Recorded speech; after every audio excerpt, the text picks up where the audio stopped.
don't know why we just froze out of nowhere.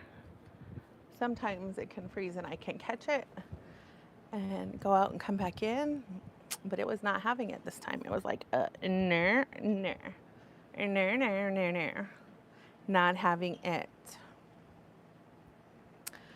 Good afternoon, ladies and gentlemen. Today is Tuesday, today's Wednesday, March 25th. I still retired. So yeah, I just wanted to pop on live and give y'all an update because I totally forgot to. The last time I was on live, we was discussing and plotting and deciding if we were gonna go crash fat camp. And TBH, I was considering it because fat camp looked so boring, and I knew it was gonna be boring and nobody fun was going. I kind of knew that before they chose the location, and then when they chose the location, I was like, ugh, hey, Evan, welcome back, welcome back. I've been around. I was trying to take care of things with the goal to start streaming regularly March 1st. And as you can see, I never got things squared away to where I could be on like a good streaming schedule. My life is crazy, and because shit just comes up and I have to deal with it accordingly. Not only that, I'm not really good at adulting. You know, I'm the type of person that'll put off adulting until like the last minute. And then I will try and do all the adulting that I haven't done in the past 2 weeks in one day. So, yeah. Anyway, so I had my wife take off these 2 weeks. I think it's 3 weeks actually. 3 weeks or almost 4 weeks. Because I was working for the LCU and I was like, I'm pretty sure they're going to want me back at Fat Camp because I went the first one. And I figured it was going to be somewhere new and fun and exciting, and all the cool people from last year were going to go.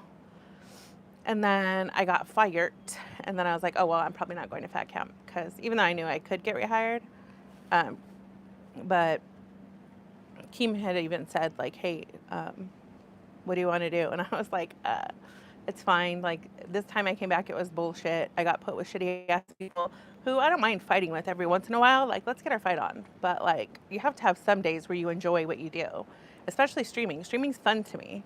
Like, I like to have fun and be stupid and act silly. Like, I'm that bitch that doesn't have the intuition that everybody else has. I don't have that. Like, most people have to drink to get rid of it, and I don't have that. Like, my give a fuck bone, like, doesn't exist. I was born without that. So I tend to have fun and act silly and stupid around people all the time. And to me, it's funny and fun. But when you're like expected to stream every day and be miserable and screaming at somebody that doesn't like you, that you don't like, it loses its fun real quick. So I was like, yeah, I'm good. I'm just going to do my doctor's appointments. Keem actually had asked us before he moved gay, like where we wanted to be. And I was like, well, I could only do these times. And he was like, well, do you want to be on C circuit and then stream whenever you want? And I was like, yeah, that works. Well, that would have worked for me and it would have worked for other people. But then he put other people on the show. They started moving the show time around, and I had already had my doctor's appointment set. The kind of cancer that I got is really aggressive and it's really rare. So you have to get exams every 3 months and scans every 3 months for the first 2 years. So I'd already made my appointment dates before he changed the schedule of the show. So I kind of can't put those off. So, or reschedule them. You know how it is when you try to reschedule some shit. They're like, okay, we'll reschedule it, but in 3 months from now. So that's why I didn't like just move to another show, like take a week off and then come back on another show or whatever. I was just like, let me get through my shit. And then I was going to get through my shit, start streaming on my own, and then possibly go back to the LCU if there was a show or a host that I wanted as a co-host. But that didn't happen. So then we started planning this. I didn't hear anything from Keem, so I was like, okay, we're good, let's go. Did I have a bump on my head? I don't know what it is, but it hurts. Anyway, so we got here, and then people start calling, and I'm like, I'm not going. Like, the second that they announced that it was going to be at the same place is when I booked this place, and I was like, yeah, we're not going for sure. So, Yeah, you're considered, well, I never went through chemo or radiation because that's not effective for this type of cancer. It doesn't work. Um, the only cure for this type of cancer is surgery, and it's likely to recur in the same, it's uh, like 70% chance in the first 2 years of coming back, which is really high. And so, yeah, you're considered in remission if you have surgery and they get it all. So I had surgery, I had 2 surgeries. They couldn't get it the first time. The second time they were able to get it because they used the robots, and they got all of it. Thank God. So yeah, you're considered in remission from that point on. So as long as I could stay healthy, I hate to use cancer terms because I'm still in denial of the fact that I got the damn thing. So I got to be careful the first 2 years and make sure I keep up with all my doctor's appointments and all my scans. And hopefully I'll get through that with the Lord willing. And then I'll be good to go for a while, you know? Or at least if it does come back, it'll come back when I'm a little bit older. So it's all good. Yeah. Um, so I don't really like talk about it a lot or whatever because I've never been like a victim. I've always been like, no, I'm a survivor. I don't talk about stupid shit, you know? I just get through it and that's it. But you know, that is a reason why I can't like slack off. Normally with other things I'm like, oh, I'll reschedule that or I'll put it off or whatever. But with this shit, you can't. It's literally my life, and I'm having to put my health first, which is also why I'm like really trying to lose weight, hella, because the reason that my surgery was difficult is because of where my fat is on my body. It's all in my stomach, and that's where the cancer was and where it will come back. If it comes back, it's going to come back in your abdomen. So they had to use the robots because the tumor was so big it deformed my insides, and they couldn't get to it without messing up my insides, and taking the risk of cutting me like from sternum to my belly button to get it out. And that would be like a hellacious recovery for somebody who's fat as fuck. It carries all their fat right there. So I'm like, I'm not trying to be sitting at my desk for 8 hours a day. Even though the streamers only stream for 2 hours, it takes a lot more than that to stream. Unless you have a really good docket team and you're not like keeping up with what's going on in the LCU. So I try to stay active and do all my stuff. Even though I was pretty active before, I'm like way more active now. I'm like, fuck that. I gotta walk for my freaking hour. I take my dog for a walk every day. I used to swim all the time. I haven't swam that much this year because my pool was messed up. I don't know if you guys saw the video, but when I was unloading, I went and got, when I had my cancer and we went to fat camp and all that kind of shit, all of my toys were stuck in our Arizona property. With my toy hauler. So I had to go get my toy hauler to use when I bought the razor back there, to take the razor for our Thanksgiving razor trip. So anyways, I brought it down and it had our golf cart in it, and I backed it into our backyard to where I could offload the golf cart. And there's like a big pile of rocks from when they built my pool, like that they found. So they're just like this pile of rocks sitting towards the edge of my yard. So I had backed the toy hauler to where the back door would open, and then it was part of from my surgery.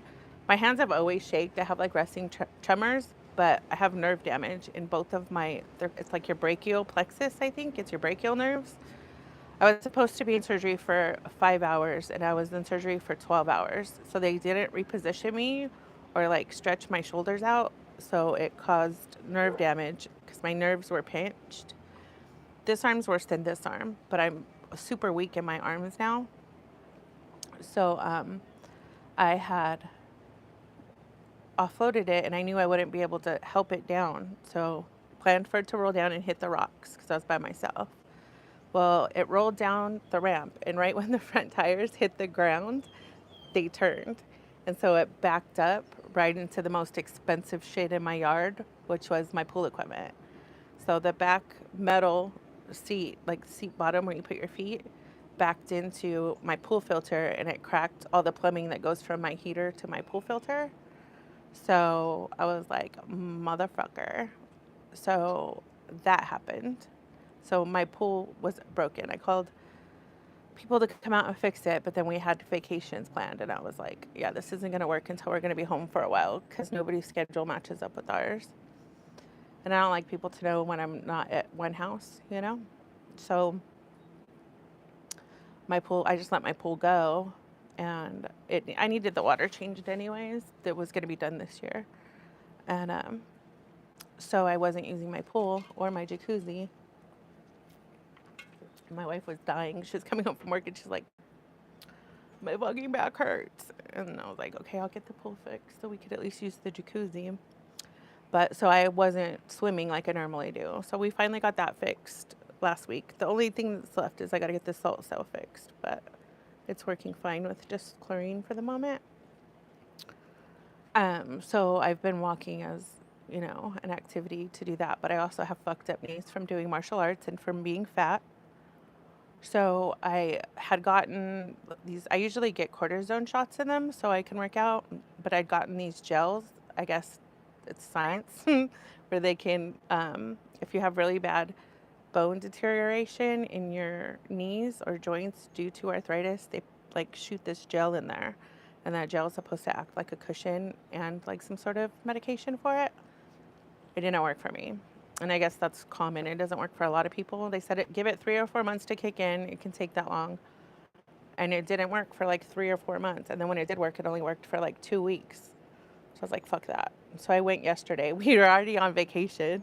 And I planned, I had a doctor's appointment. So I was like, fuck that. I'll just go home, get my injections, and then come back out to where we're at. So that's what we did. I got my injections yesterday. So your girl's good to go again for a little while. But dude, the first time I got them, they were fucking painful that night. I was like, what the fuck? That's some bullshit.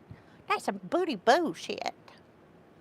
So, but now I am like so good. So good, so good, so good. So anyway, yeah. So we were thinking, it was like right when we put the boat in the water. We got here for a couple days. My boat was at Lake Havasu, which isn't far from here. We're downriver from Lake Havasu. I don't like Lake Havasu. We go to a different lake. Lake Havasu is like the party lake where everybody from California goes, and it's kind of dirty. So I prefer another lake that's a little bit further, but it's got like gorgeous, clear, pristine water. The fishing's better. I think the boating's better. I like it. So that's where we normally go. But I was like, let's go to this place because it's not too far from home and I could still go to my doctor's appointment. So anyways, we came here and we had just put the boat in the water. We came, we brought the razor, we went and got the boat. We brought the boat back, and then the next day we put the fucking boat in the water, and my phone starts fucking ringing off the hook with everybody from the LCU. And I was like, what the fuck? And at first I'm not recognizing the names, you know? And then I realized it. I took the boat off the trailer. The second my boat hits the water, I see this name, and it's a common name, and I'm like, is this that dude I used to work with? It was Emlo calling me because she's not used to, well, she is kind of used to it. It's just been a while. Normally, I drive the boat, and I back the trailer up. I do all the hard shit, and she just got to drive the boat and empty trailer straight out and go park it. So, and it's my truck that we're using, so I always leave her in like 4 low just in case it's super slippery. She doesn't like freak out and my truck doesn't slide backwards and end up in the water, because you know, you watch all those videos and stupid shit happens. So then my phone rings and I'm like, my boat's getting in the water, and I'm like, oh, it could be Emlo calling me to see like how to take my truck out of 4 low. And then I look and it's just a common name of somebody that I had worked with before. And I was like, oh, fuck that, I ain't answering it. And then she parks the truck and I come over here to like help meet her so we could drop the anchors and get it and put the spike in and get the boat on moored.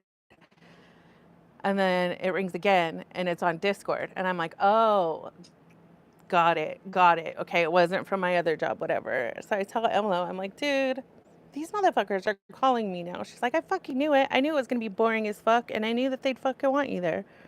And I'm like, do you want to go? And she's like, no, I think it's going to be boring as fuck. Look at everybody who's there. It's all the shitty people that aren't down for fucking wild shit. Like, What do you want? Like, what other fat bitches could do backflips and back dives into water? Like, I'm an extremely agile fat bitch because I've stayed active for so long. And she's like, and you know they're not gonna lose weight or do anything. Last year, everybody motherfucking starved. Like, he made everybody fucking starve. It was hilarious. So, I like was kind of thinking about it, and then the more I thought about it, it's like, dude, we fucking hate Texas. We hate that fucking drive. I hate the weather there.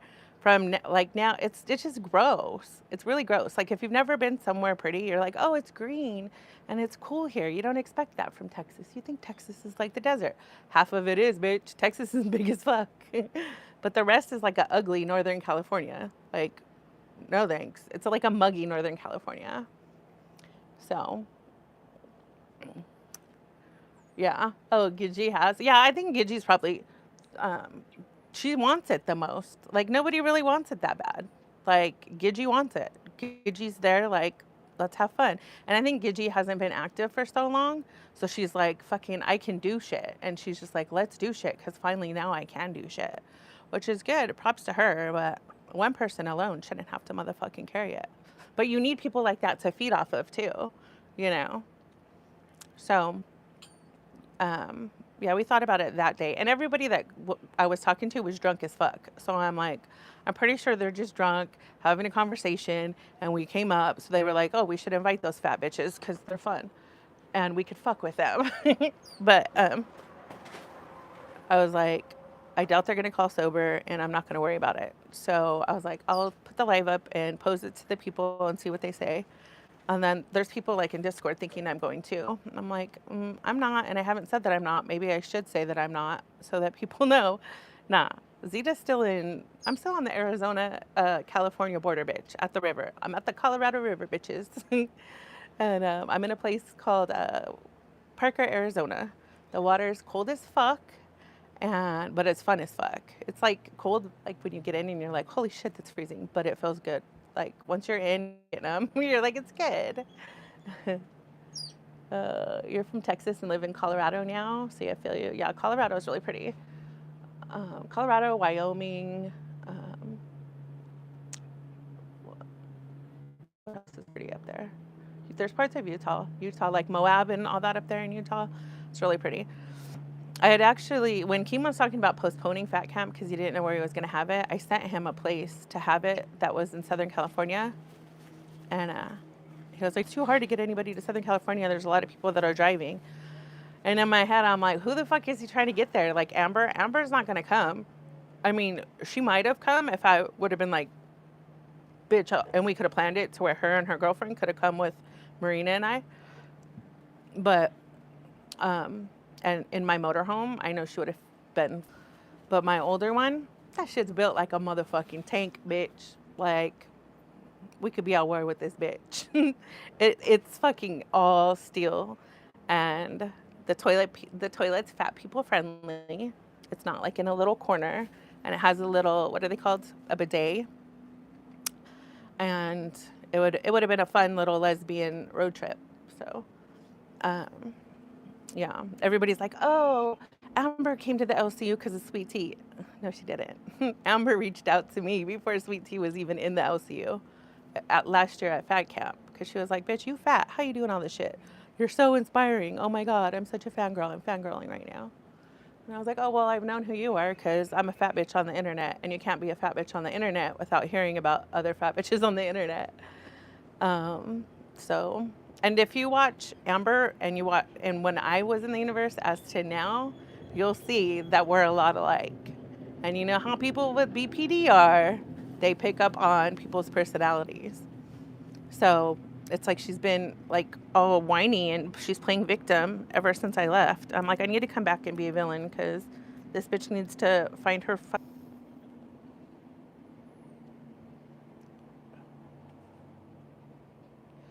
Oh, okay. So Evan says, I had thought that they could find a place to have Fat Camp in Oklahoma. That way Amber would be close and everybody traveling would be going to the middle of the country. Way easier, I think. Well, the weather's shit there right now. And I mean, it's not that it's shit, it's just not predictable.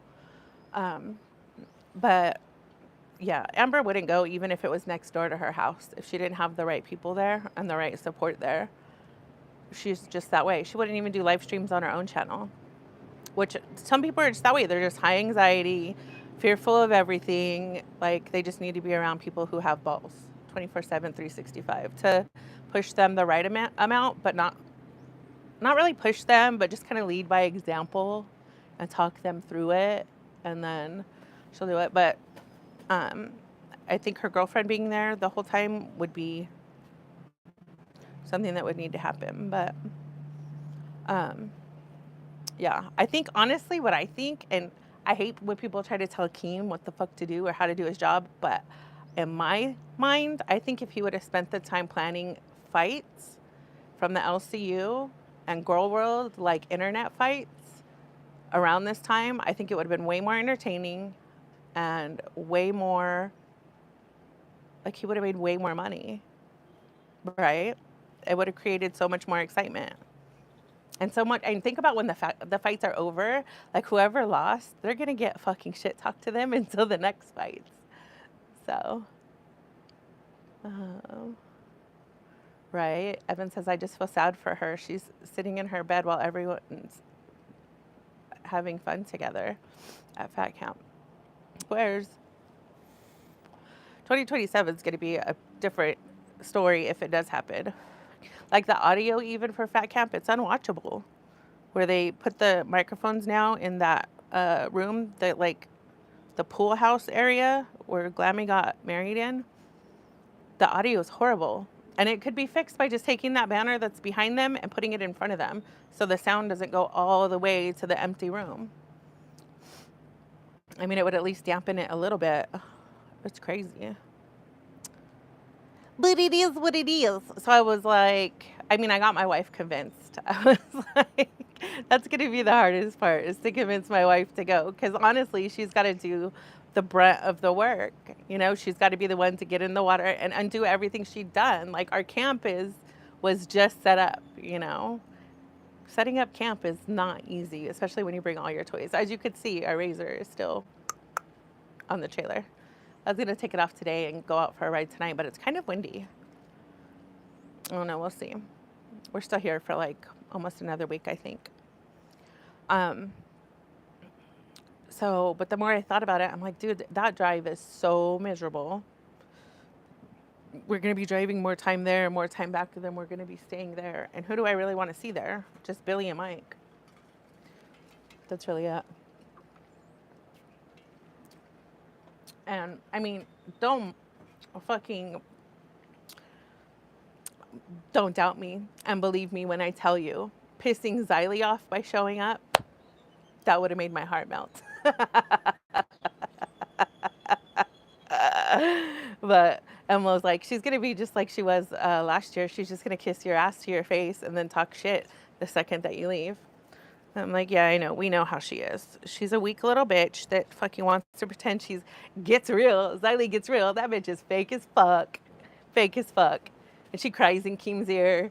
All kinds of shit. She speaks her little delusions to her people, acting like she's fucking speaking facts. Like, bitch, you were so dumb. If she hates somebody, that's all she does is fucking nag and talk shit and make up her little lies about them. And she takes like little clips and she's not showing the context of it. She's just giving her narrative of whatever the fuck she wants people to believe. And her little clowns just simp for her and follow. I'm like, yeah. No, she's a fucking loser. She wants to act like she's some mean, tough shit. And then remember, you guys, when she used to say, like, I respect Keem too much. I would never act that way or get physical with anybody at any event that I was invited to. Bitch, you tried to beat Glammy's ass at his own motherfucking house. Who the fuck does that? Who the fuck does that? But those are the types of things that I'm like, I'm glad I'm not in. Because, like, when you are a fighter and, like, you're trained right, you have a certain amount of discipline that comes along with it. So even though I'm quick to anger, I've gotten better at it and learned to, like, walk away and control myself. And I just tell myself, like, bitch, it's not fair. They don't know the can of whoop ass that they're opening. They don't know. They don't know. Just give them the benefit of the doubt. Don't do it. But one thing that triggers me is somebody who is not a fighter, that's not doing anything wrong, and somebody who is a fighter trying to pick a fight with them. Because then it's like I almost feel like, oh, really, bitch? You want to fight? You want to fight a fighter? Because I'm a fighter. Let's fight. Don't fight somebody that's not a fighter. So I know that situations like that will get my ass in a fight real quick. Real quick. So, and I feel bad. I don't want to be fighting toothless people. Like, if you're old enough to not have your teeth, probably shouldn't be fighting me. I'm going to need to have the same ailments as I have with the people who I am fighting. Like, you got a bad hip? Okay, I got bad knees. Let's fight.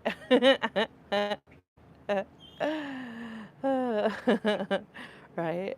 It's like, I couldn't believe that shit happened. I was like, wow, what a fucking hypocrite. What a fucking liar. She lost a lot of respect for me when she did that shit. Never mind all the lies and bullshit that she talked in the LCU about me out of her pure jealousy. Like, what other reason does she have to fucking hate me or not like me? Or when somebody said that they want me on a show, for her to go, why?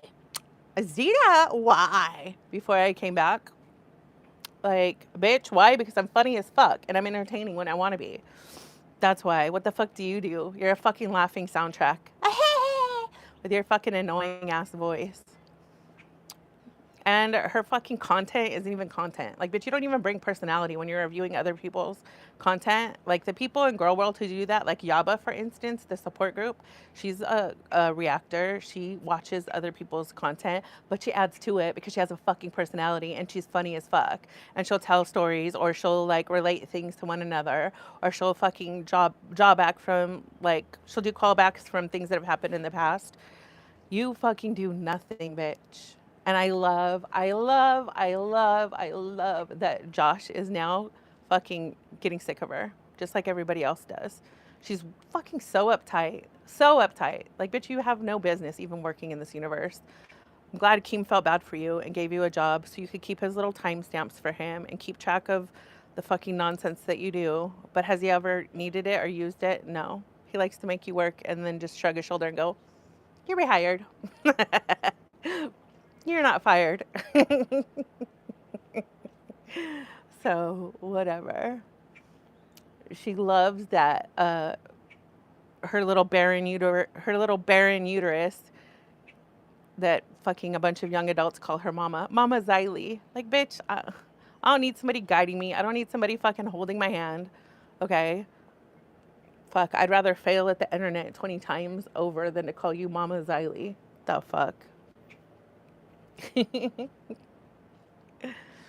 So, yeah, it's a bunch of boring ass people that I'm sure are like, oh my god, I fucking hope this shit's over soon. Like, I hope somebody exciting showing up. I hope nobody exciting showing up. What you got is what you got. And what can we talk about all the fat people? I told y'all, motherfuckers. I told y'all, motherfuckers. I told you. I said, all these motherfuckers are going to show up and they're going to be fatter than Zita. Didn't I say that? And Zita catches all this shit for being a fucking egg and all this shit. I was telling Nightmare, you fat as fuck, motherfucker. Get on a scale. Get on a scale. Let's set a goal for you to get on a scale. And his fat ass wouldn't do it. So then he went on his little, I'm going to eat healthy before fat camp. He started fasting and starving and being on a water only fast and all this other shit. He shows up to fat camp. Why that motherfucker's still fat as fuck? He's fat as fuck. Tech's fat as fuck. Whoever, Emlo told me Pesci showed up and Pesci's fat as fuck too. Who else were you saying was fat as fuck? I was like, see, I told y'all motherfuckers. That shit's funny. Zita's an egg and that motherfucker's heavier than I am. That's why he wouldn't get on a scale. Because he knew I would get on a scale and fucking prove that I weigh less than he does. And I'm shorter than he is.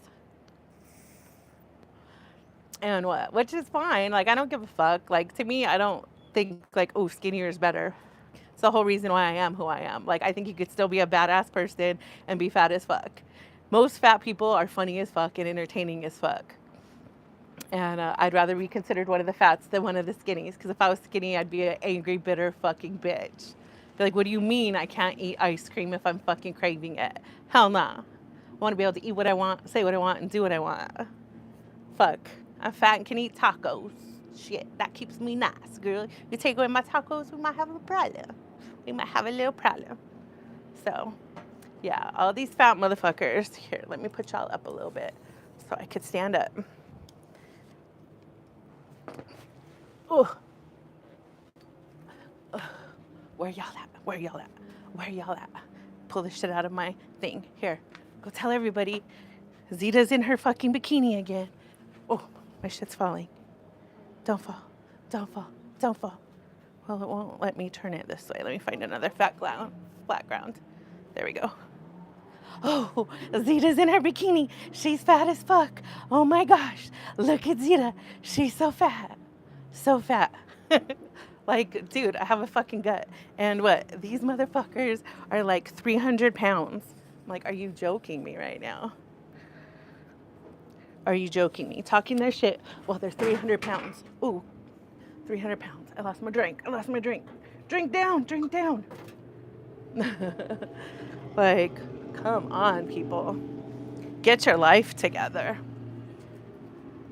But that would be funny, showing up and being like standing side by side with one of them and being like, why are you so fat, motherfucker? You had all this shit to say when we were online, motherfucker. But I know I look fatter on camera, and it's because I'm a fucking vlogger and I don't worry about my camera angles. Everybody worries about their fucking camera angles when they're sitting at their desk. They iceberg and they adjust their cameras. Where's Debo? In the house? Is Debo in the house? Oh. And then they show up somewhere and it's like, motherfucker, you ain't as skinny as you looked online, bitch. There's some jet ski stunting right here. Debo's like, take me over there. Take me over there. They're making waves, Paps. They're making waves. So, yeah. So that's the answer to that everybody's wondering. No, Zita's not on her way to fat camp. So whoever they're alluding to is not Zita. Zita's still here at the river. She's going to stay her happy ass here at the river. I'm having a lot of fun. Our boat's in the water. If you guys haven't ever seen our boat, I'll show it to you real quick. Oh, I could just turn this way. There's our boat. Can't see the name of it. Can you guys read the name? We named our boat Fatty River Disease. They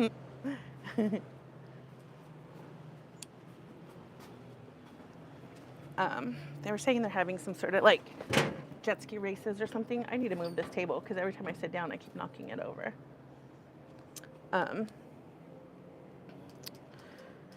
So they were saying that they're probably going to close the river off for like some time to do the races, and then so to be careful to not get stuck on the other end of the river. I'm like, bitch, I will not. I think we'll take it out before then. So we'll see. But yeah, so the day after I was thinking about going, Emlo's friend showed up. She didn't have as much time off as Emlo does, but she showed up for a couple days, which was good because she's the one that makes the good drinks, okay? And I'm not a drinker, even though my dream is to become an older, constant, inebriated grandma where people don't know if I'm senile or just drunk all the time.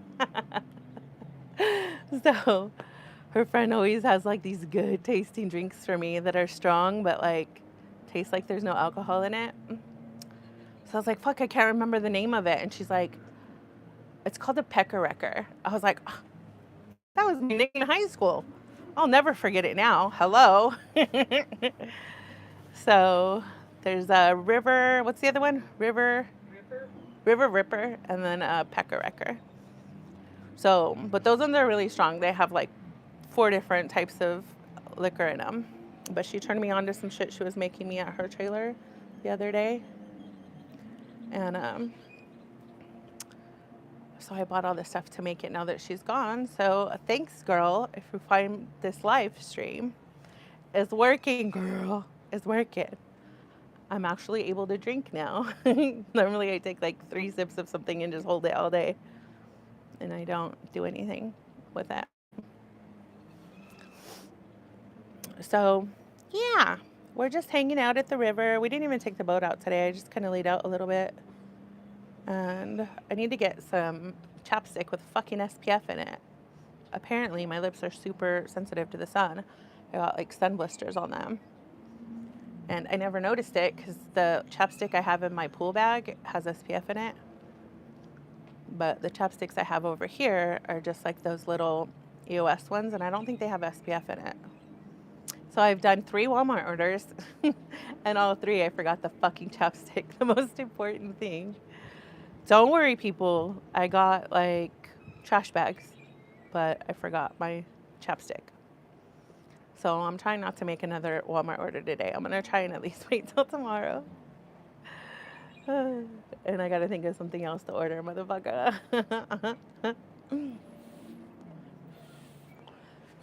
So, anyways,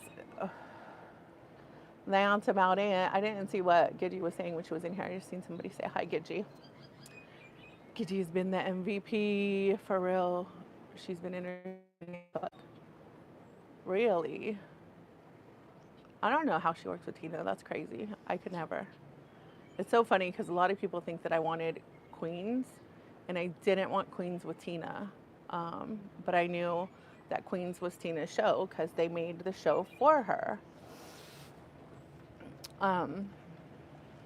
And so back in the day, I'd wanted milkers, and then I'd offered to help Tina with Queens until Tina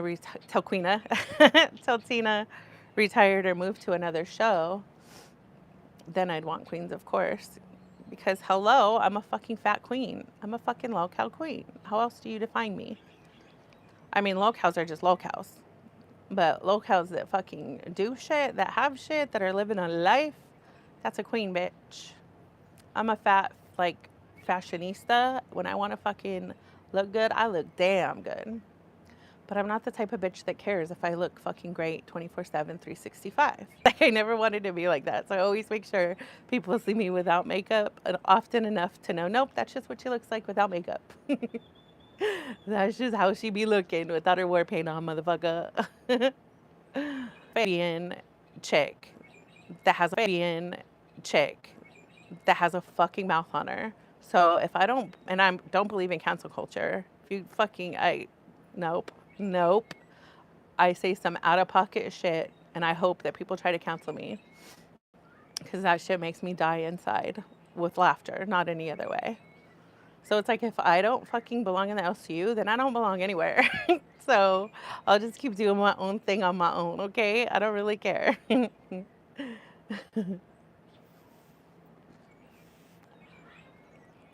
Yeah. And a lot of people believe what fucking goes on in the LCU a little too hard. Like, there's no kind of comprehensive thinking or independent thinking that goes on for many people, for too many people in the LCU. You know? Like, if Keem says something, it's like, that's just the way it happened. And that's the truth, because Keem said.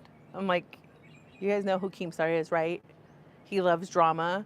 He creates drama. He's lived making drama his whole career. So you don't think that he would twist or bend or spin or do whatever he needs to say to fucking make drama? No, he will. And he doesn't care. Unless you're one of his favorites, he doesn't care if you're the bad guy or that you get shit for it. He doesn't at all, which sometimes is a good thing and sometimes it's a bad thing. For me, it was always a bad thing. Everything that I said, he either really misunderstood and took it the absolute wrong way, or he spun it the wrong way on purpose. Who knows the truth? But all I know is it wasn't doing me any favors. At all. Point blank, period. Can you see what this is on my head? I have like a bump right here and it's hurting. I don't know if it's like a pimple or what. But the bump's getting bigger.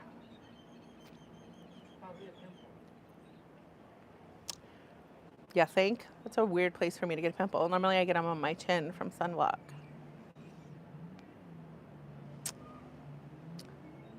I don't know. So, yeah. Oh, and then let's talk about the fucking Glammy Billy thing. First of all, part of the LCU that got ruined when it got worse when Amber went over there. And that is because her audience is the girl world audience. And the majority of them are like 60-year-old women, 60-year-old cat ladies that are highly offended, that look for any insult to women they can find, and they make a big fucking deal about it. Come on. I'm going to put the pets in and make us something to eat. Okay. Go on. You know you want to go take a nap. Go on. I'm coming. Go. Go on, move. Let's go. Bad boy. Bad boy. I'll get the door as long as you're out of the way. One more step and I'm slamming it. Okay. So, what is fucked is that, I mean, it kind of makes me laugh because Yo Mama is stuck placating to the audience, right? So, like, he can't be himself. He has to be like, save a hoe.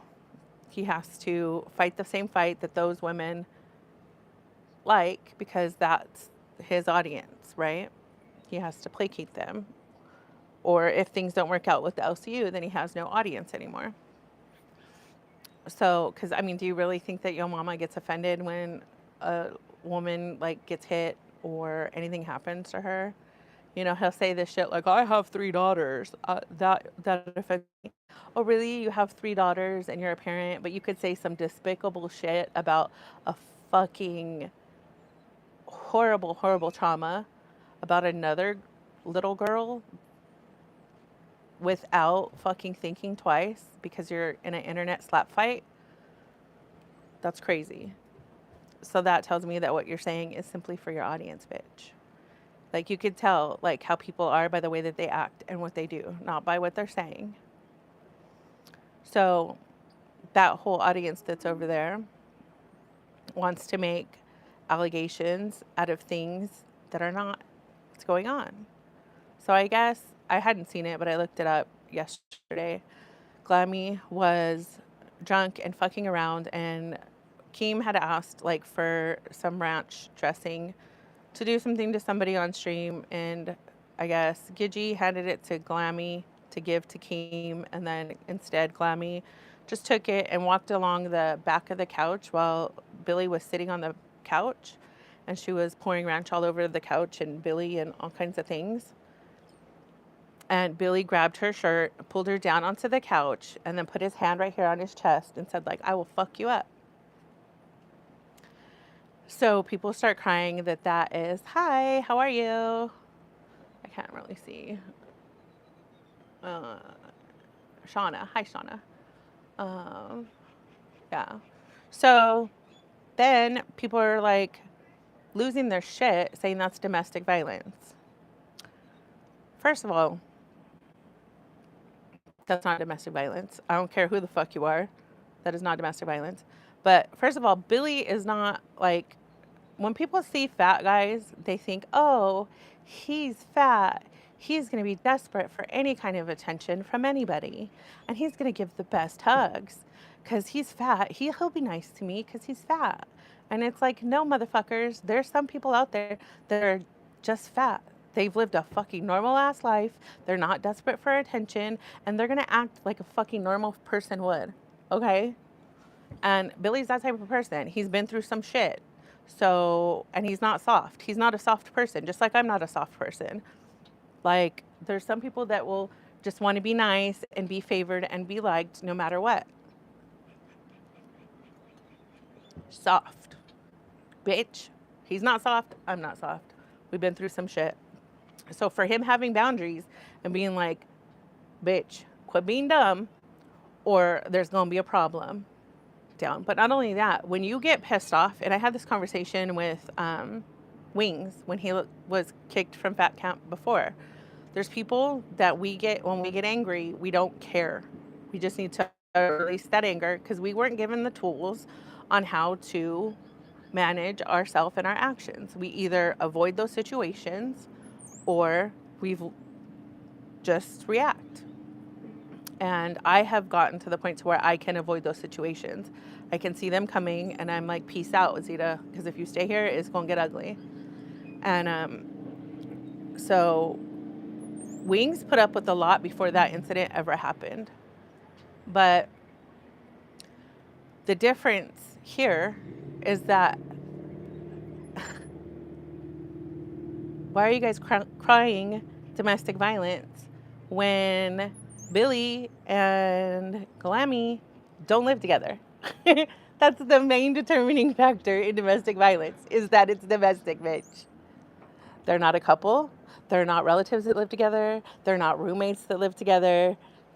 That just blows that whole fucking argument out of the water. What you saw was somebody assault somebody with liquid, which technically is a legal term. And yes, if you throw water, we're not going to consider that assault. We're not going to call the cops. However, if you do some dumb shit to us, we're going to do some dumb shit back to you, almost out of a reflex. React is just to treat this with this. You know, I would have held her by her chest and I would have fucking drowned her in that ranch and been like, bitch, that's the last time you're going to fucking put anything on me. Do we understand each other? Oh, fuck that. And he did that a lot with Xylee. Towards the end of them working together, you could see he was really struggling to shut the fuck up and to not put her in her place. Because he can, and he will. And, like, I talk shit, but he talks shit 30 times better. Keem's talk shit on that level. Tommy talks shit almost on that level. But Keem and Billy are fucking, and Mike. Mike probably has Keem and Billy fucking beat. But where Mike won't be as entertaining about it, he'll make you feel like motherfucking shit.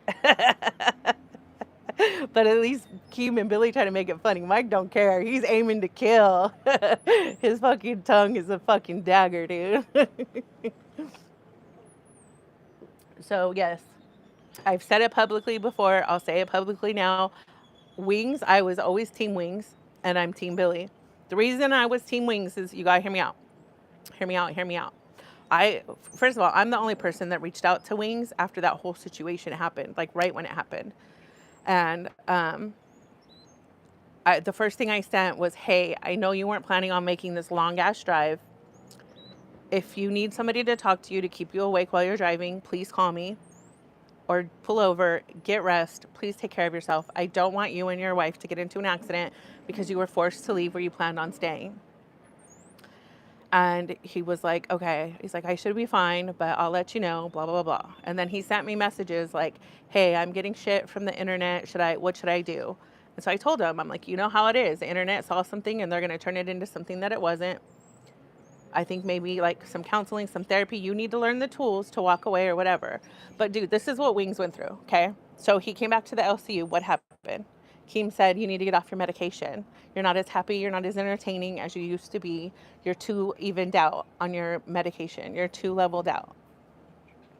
So when it comes to being on meds, you're not supposed to fucking just cold turkey them. You're supposed to wean off them. And you're also supposed to have tools in your toolbox to keep you from reaching that point the meds keep you from getting to, right? So he was off his meds before Fat Camp started. He goes to Fat Camp and his sleep is fucked because their beds were not comfortable at motherfucking all. He's doing way more activity than he's ever done before. He's not 20 years old. He's in his 40s. He's feeling the pains and the aches and all the shit from the day. And then he's trying to go to bed hungry. And he's sleeping on a surface that he's not getting good sleep. So you take away somebody's medication. You take away their rest. You take away their sleep. And you take away their food. They're going to be easily triggered. I don't care what the trigger is. They're going to be easily triggered. So they're either going to trigger off of little things, or normal things are going to be huge to them. And they're just going to react. And there's people like us where if you get pissed, you just see red. You do not think, you don't process anything other than this just happened. I have to let it out. I have to react. It doesn't matter. You don't think about who's standing where. You don't see what is in your face. It doesn't register in your motherfucking brain. So I can see how that happened. I'm not a fucking square. I was raised on the streets. I pretty much raised myself. I always say I was raised by wolves. But I've seen a lot of situations go down like that are just, you know, they happen usually at bars or at parties or whatever. And yeah, that happened. He didn't mean to push his wife. And you can see, if you watch it in slow motion, the moment he realizes that it's Kelly, you can see his whole face change. And he grabs her and he's like, I'm so sorry. I'm so sorry. I'm so sorry.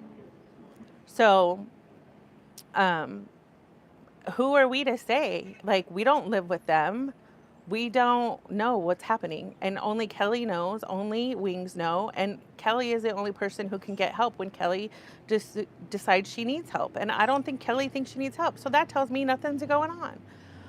I've been in a situation before and everybody's like, well, I'm a victim of domestic violence. I'm a this, I'm a that. I hate to tell you, but a lot of women have experienced domestic violence. I don't consider myself a fucking victim because I got myself out of the fucking situation.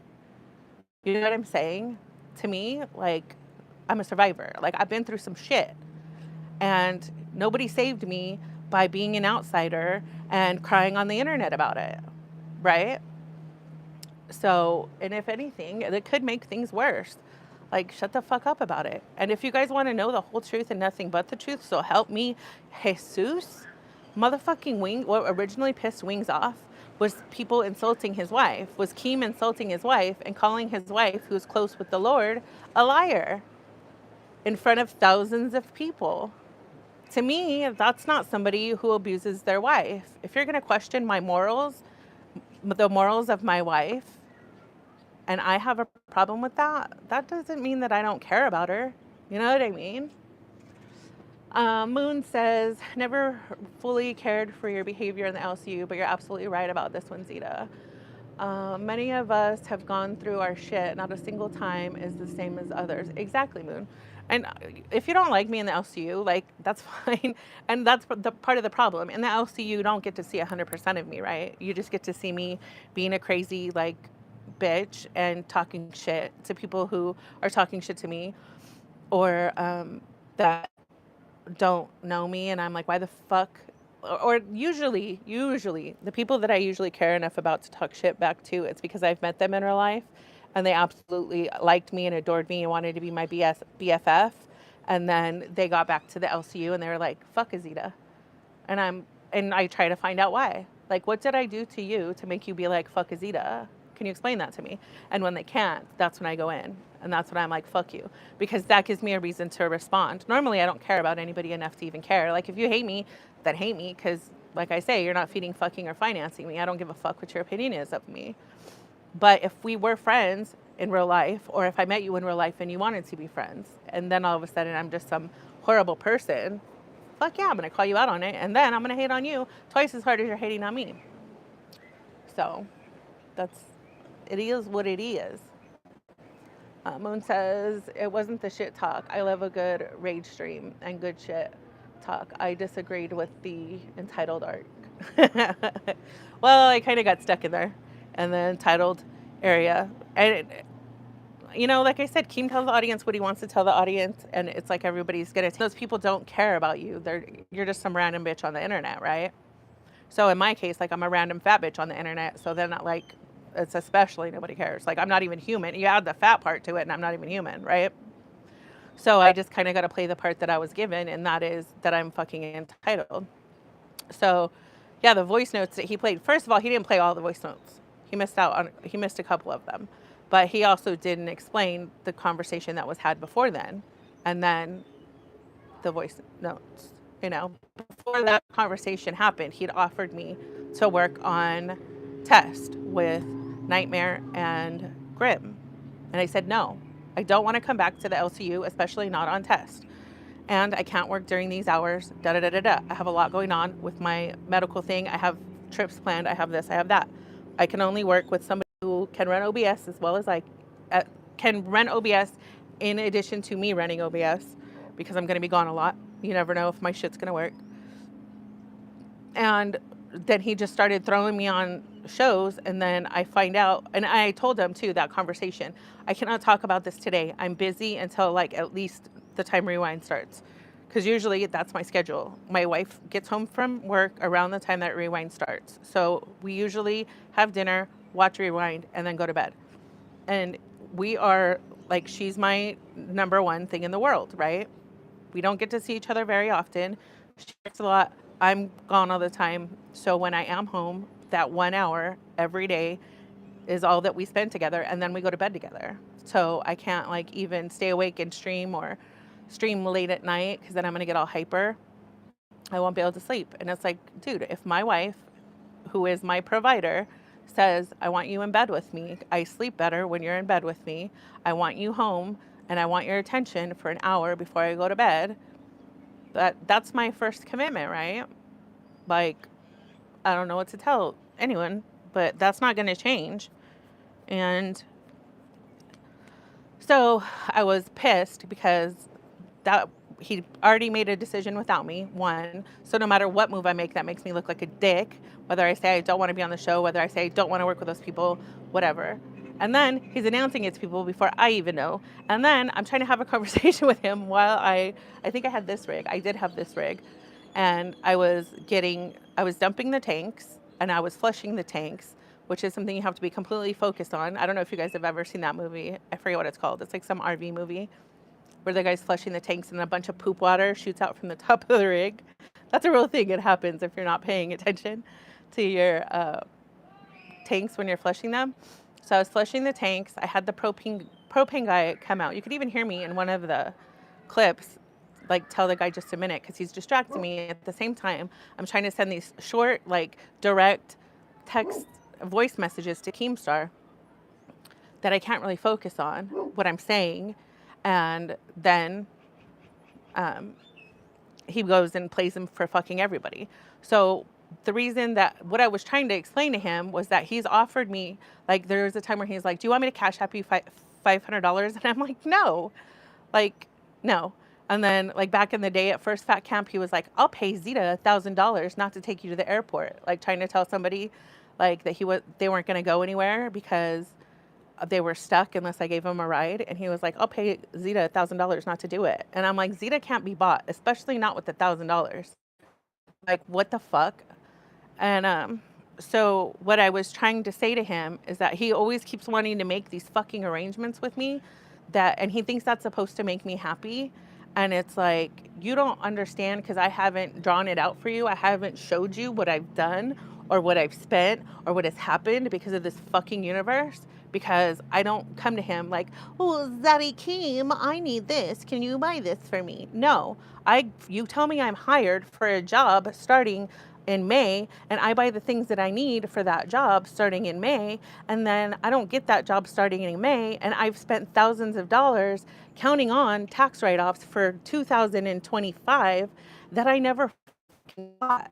So it's like, okay, that puts me in a higher tax bracket now. I can't come down to a lower tax bracket. And now I'm out all these for equipment that I'm really not even going to fucking use. But guess what? I couldn't fucking return it because I thought I was starting a job.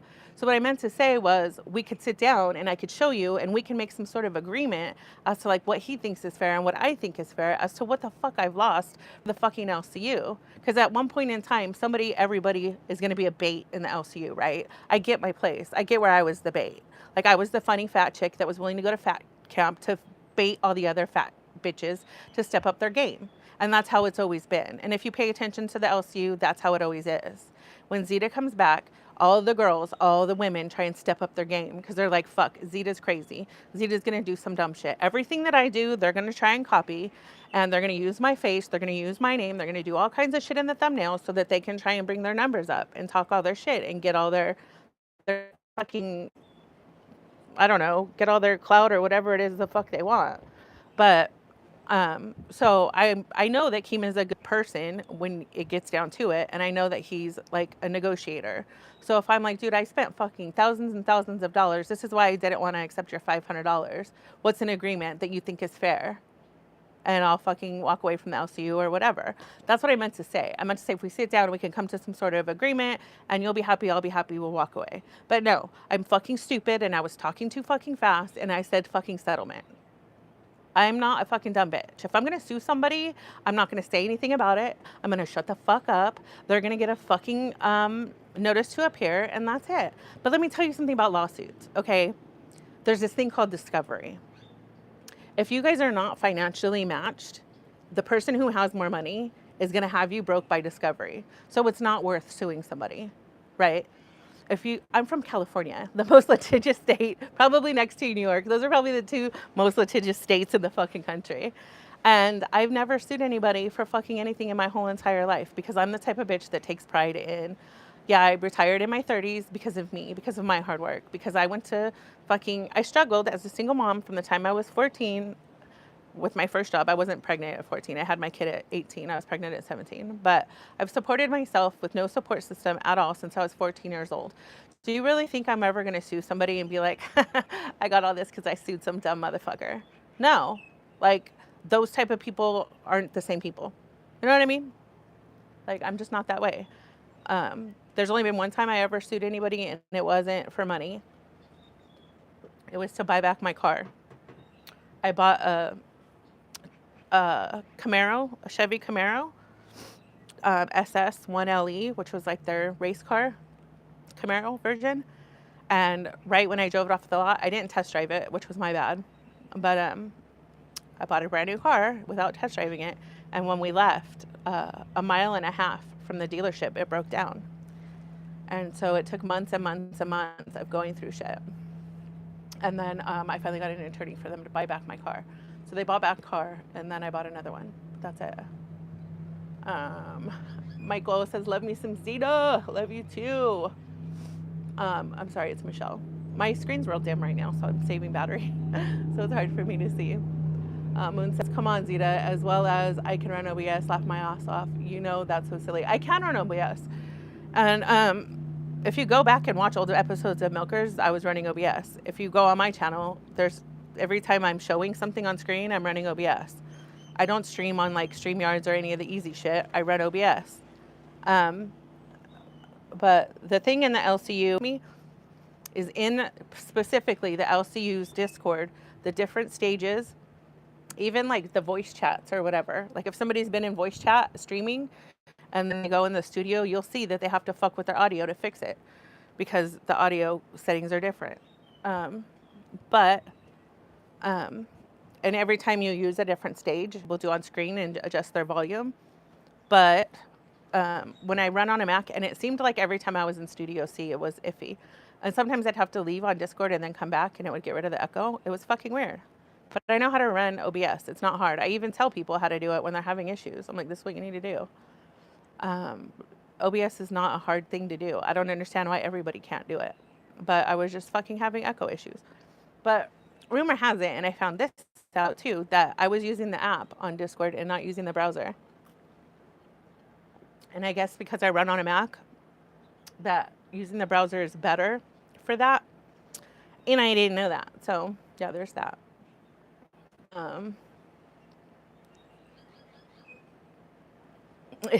Yeah, right. So I mean, it's funny, and that's what I'm saying. Like sometimes you know how you're like, this is too hard. Like I'm fighting something too much. Maybe it's just not meant to be, you know. And that's how I feel with the LCU. It's like every time like some shit would happen, I would be like, this is not meant to be. Like when I'm on vacation and Mike's like, hey, can you do Queens? And I'm like, fuck, dude. Like, honestly, that whole day I was so pissed off because for 3 days I told Pesci, when I left for vacation, I brought all my shit, but I had told Pesci and he knew, and it's even in our, it was in our gay docket, not our gay docket, our gay Discord messaging that we're supposed to use to message each other, that Keem is on, Mike is on, or whatever. I had told him the week before, I'm running OBS this week because I'm leaving for at least a week. You'll be running OBS on those days. So make sure that you get your sign on from Keem. Here's how you do it. You send Keem a message and you say, I need back-end permission, and you also include your email because he hates it when he has to ask for your email. If you send everything in one message, he will look at it, he will grant you access, and you'll be good to go. He didn't do it. So the first day of my vacation, he's like, you have to run OBS. And I'm like, dude, I haven't even set anything up. So I go to set everything up. I was supposed to stream on this with my mics because I had planned on doing IRL stuff. I was going to do a scavenger hunt while I'm camping, but it was going to be a fun one. We were going to include that in my boat. And I was going to let chat send TTSs or send goals to do stupid shit, like to go like knock on camping neighbors stuff and ask for random things or whatever. And I'm a really good motherfucking actress, and I can look serious as fuck and say the most ridiculous things, and it is such a good fucking time. So that's what I really wanted to do. My Goldcaster, my podcaster duo. I brought my laptop. I brought my microphone, but I didn't bring my motherfucking headphones. So I'm like, fuck. I don't know. That's one thing I didn't know how to do. The only thing I've ever used with my podcaster are my wired headphones. So I was like, fuck. So my wife went and borrowed some from like the neighbor, like a little neighbor girl across the way. And they were blown out. So it was like real staticky, but I could kind of hear. So I got through the first show with that. So then I fucking messaged Pesci again. I'm like, send Keem another message. You need to get that like today because tomorrow I'm not doing the shit. He didn't again.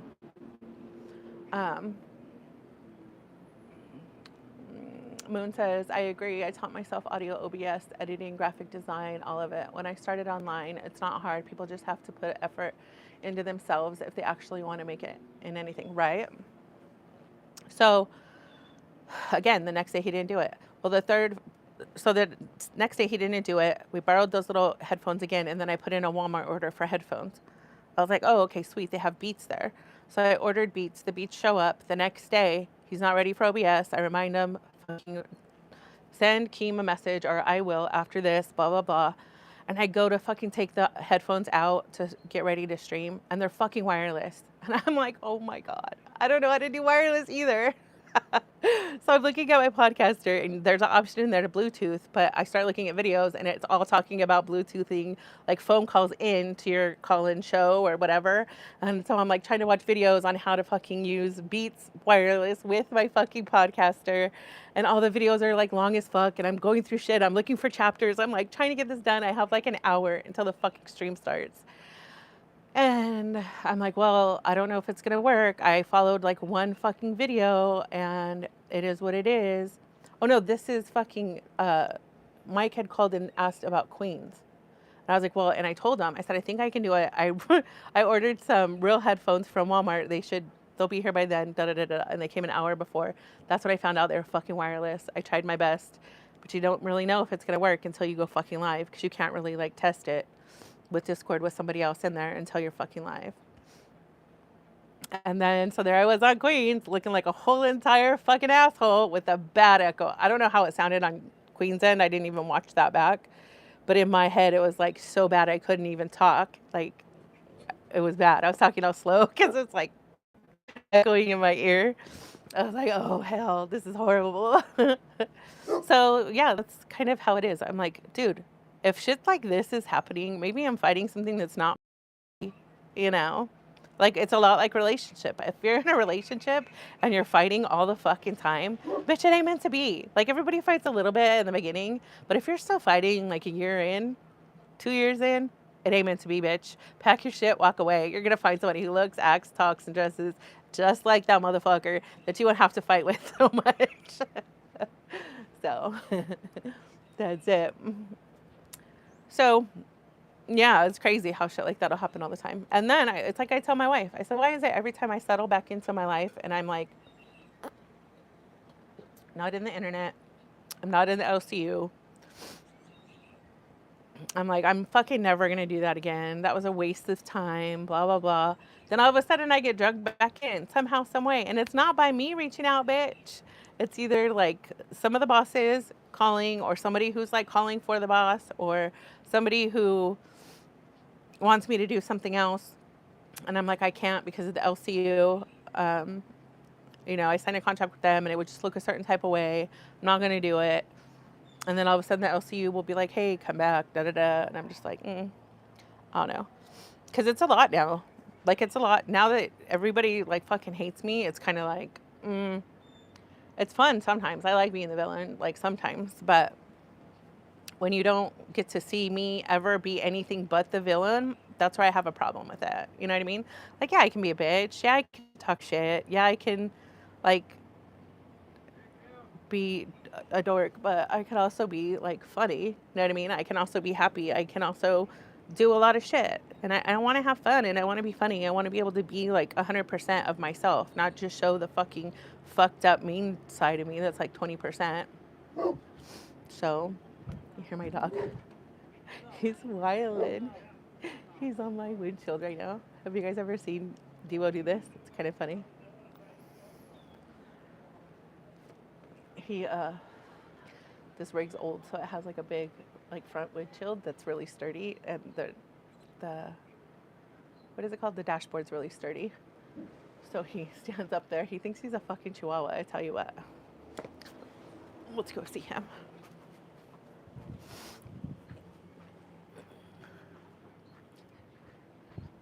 Let's go see if he's up there.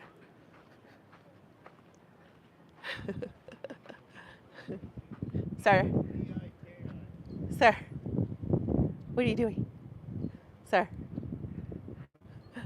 Sir. What are you doing? Are you about to get down?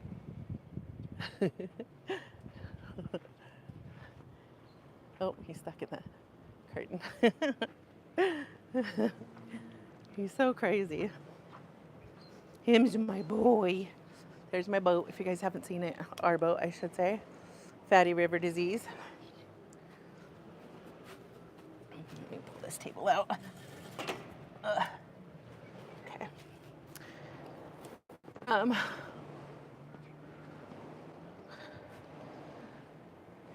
So yeah, those are all the questions that I've been getting. So no, I'm not going to fat camp. I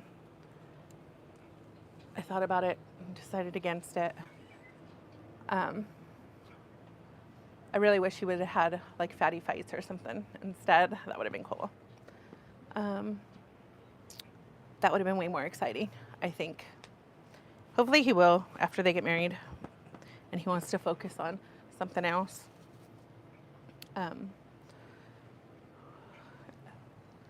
And who knows, after that fucking, we'll see. But he had said that I could come back, but I don't know if that stands true. You never know.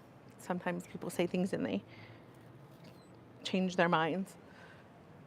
And then I think it was fucking Brantley or somebody had asked, yeah, who I wanted to work with, or like if I wanted to have a show by myself. And I was like, bitch, I appreciate the vote of confidence, but I can't have a show by myself. Have you seen my channel? It's kind of hard for me to like play off of somebody who's not there, you know?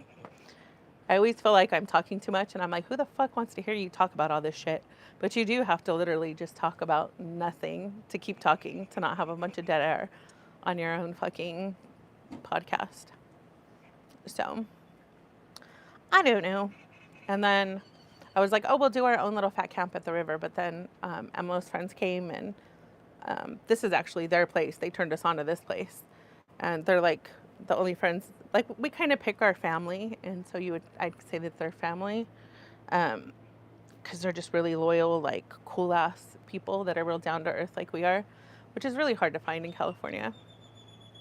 And because everybody in California is either like a social climber or they're just enthralled by celebrities or the scene or whatever. So it's really hard to find people who aren't impressed, that just live a normal life, that's what's important to them, is like they have the same values as we do, like faith and family and fun. Faith, family, health, and fun. So yeah, she was coming here and it was their kid's birthday.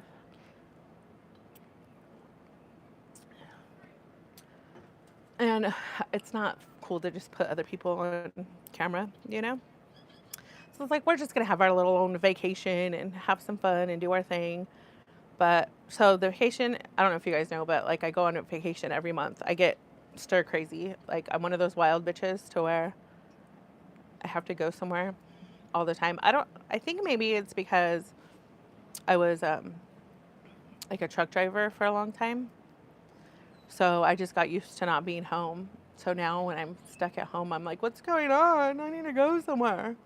So I try to plan something every month.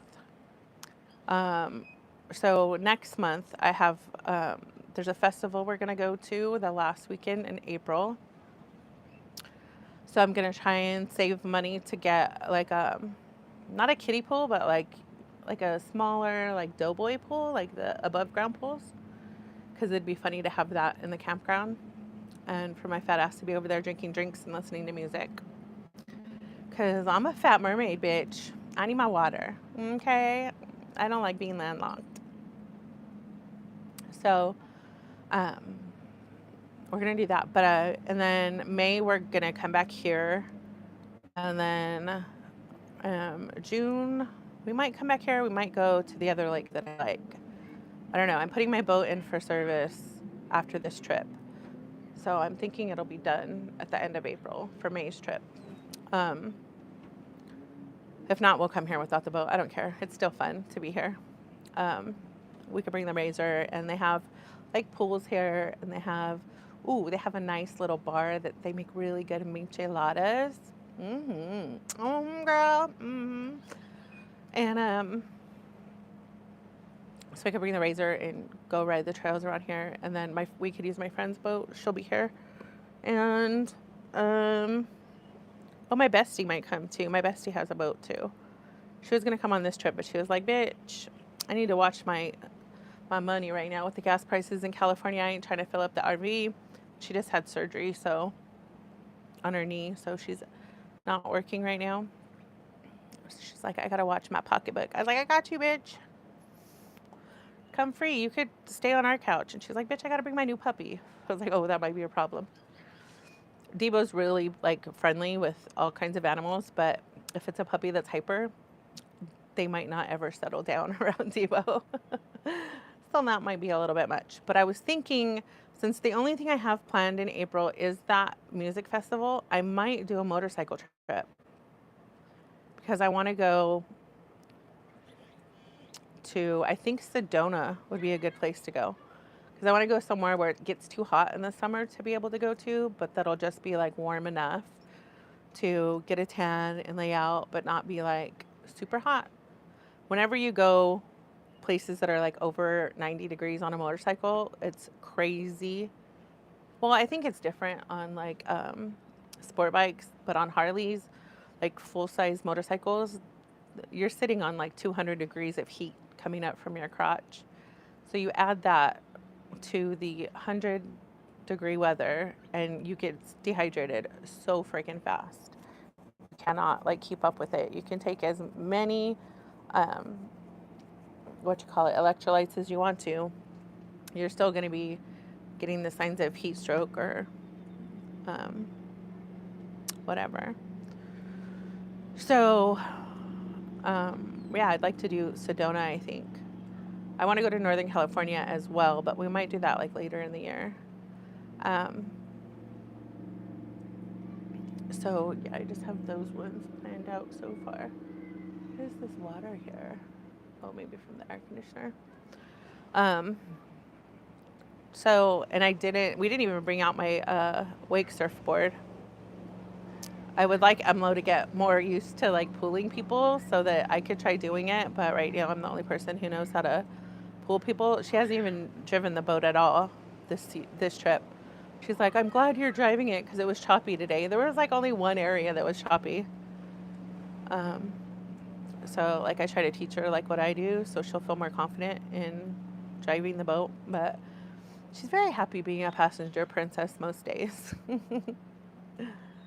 But I'm like, bitch, if I wasn't going to be using the wake part of the boat, we could have bought a way cheaper boat.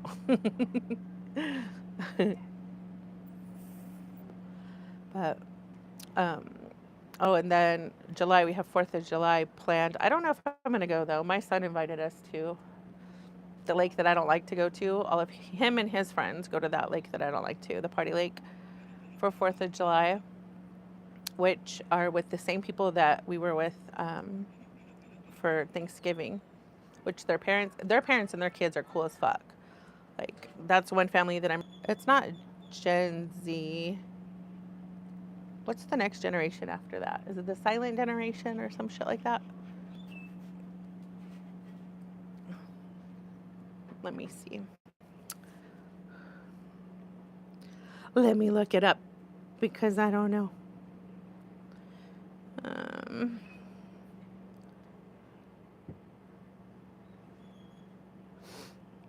What generation,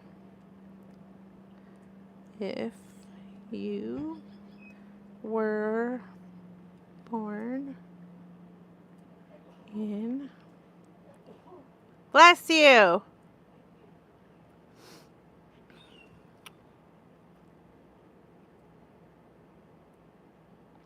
Oh, okay. I guess he is Gen Z. Good to know. Good to know. So yeah, he's Gen Z, but we raised him very country because I didn't want him to be like everybody else, like all materialistic and fucked up. So there was a lot of hiking and camping and fishing and stuff for him growing up. And then he was big into football. He played football in high school and in college. And he stayed pretty much that way. Because if not, he would have been a gangster from the area that we're from. And the fact that he's a follower, he was a follower. He's not anymore. He grew out of it, thank God. But he used to just want to follow and be like everybody. And they weren't necessarily the right crowd. So I moved his ass out of Southern California to Northern California. We lived like on the beach where all the redwoods are until he got to high school. And then there was really nothing up there for teenagers. And the football program wasn't that good. So I was like, oh, we're moving. So we moved back to Southern California. I found a really good football program in the area that my cousin's family used to be from. So I was like, okay, we're going to move back there. I used to go down there when I was like a preteen. So I was kind of familiar with the area and I knew it was a good neighborhood. So we moved down, put his ass in high school, got him in football.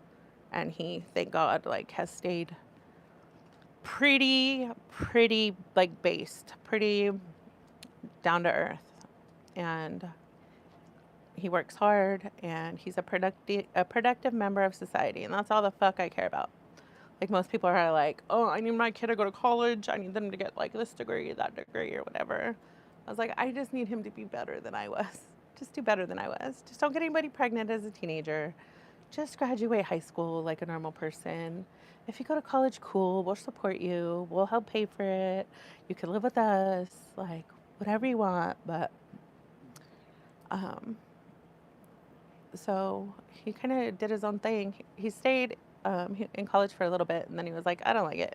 I don't want to do anything with the degree. Like, I just want to fucking do my thing. I was like, all right, cool. Do your thing then. So he moved out.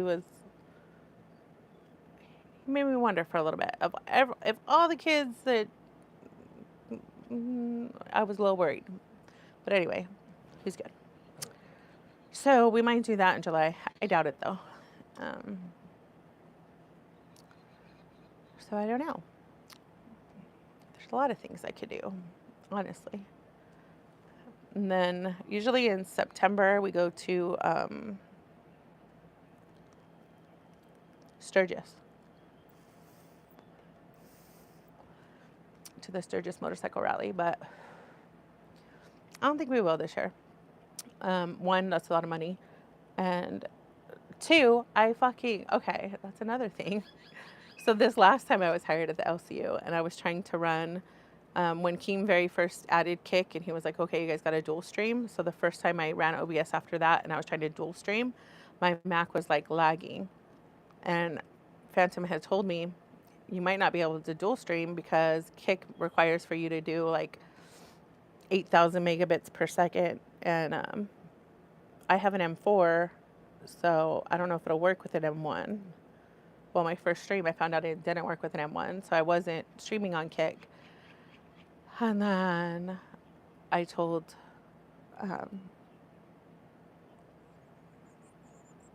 Keem that I couldn't stream on Kick, but I had ordered another Mac. So I ordered another Mac, which was $3,000 for an M4.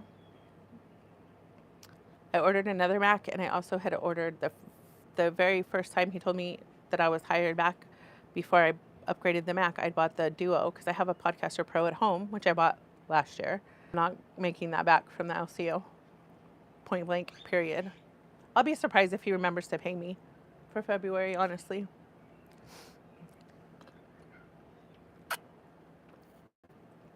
My wife didn't think I'd get paid at all. She's like, I'll be surprised if he pays you. I'm like, he's not that dumb. Like, he's not just gonna just forget about somebody. But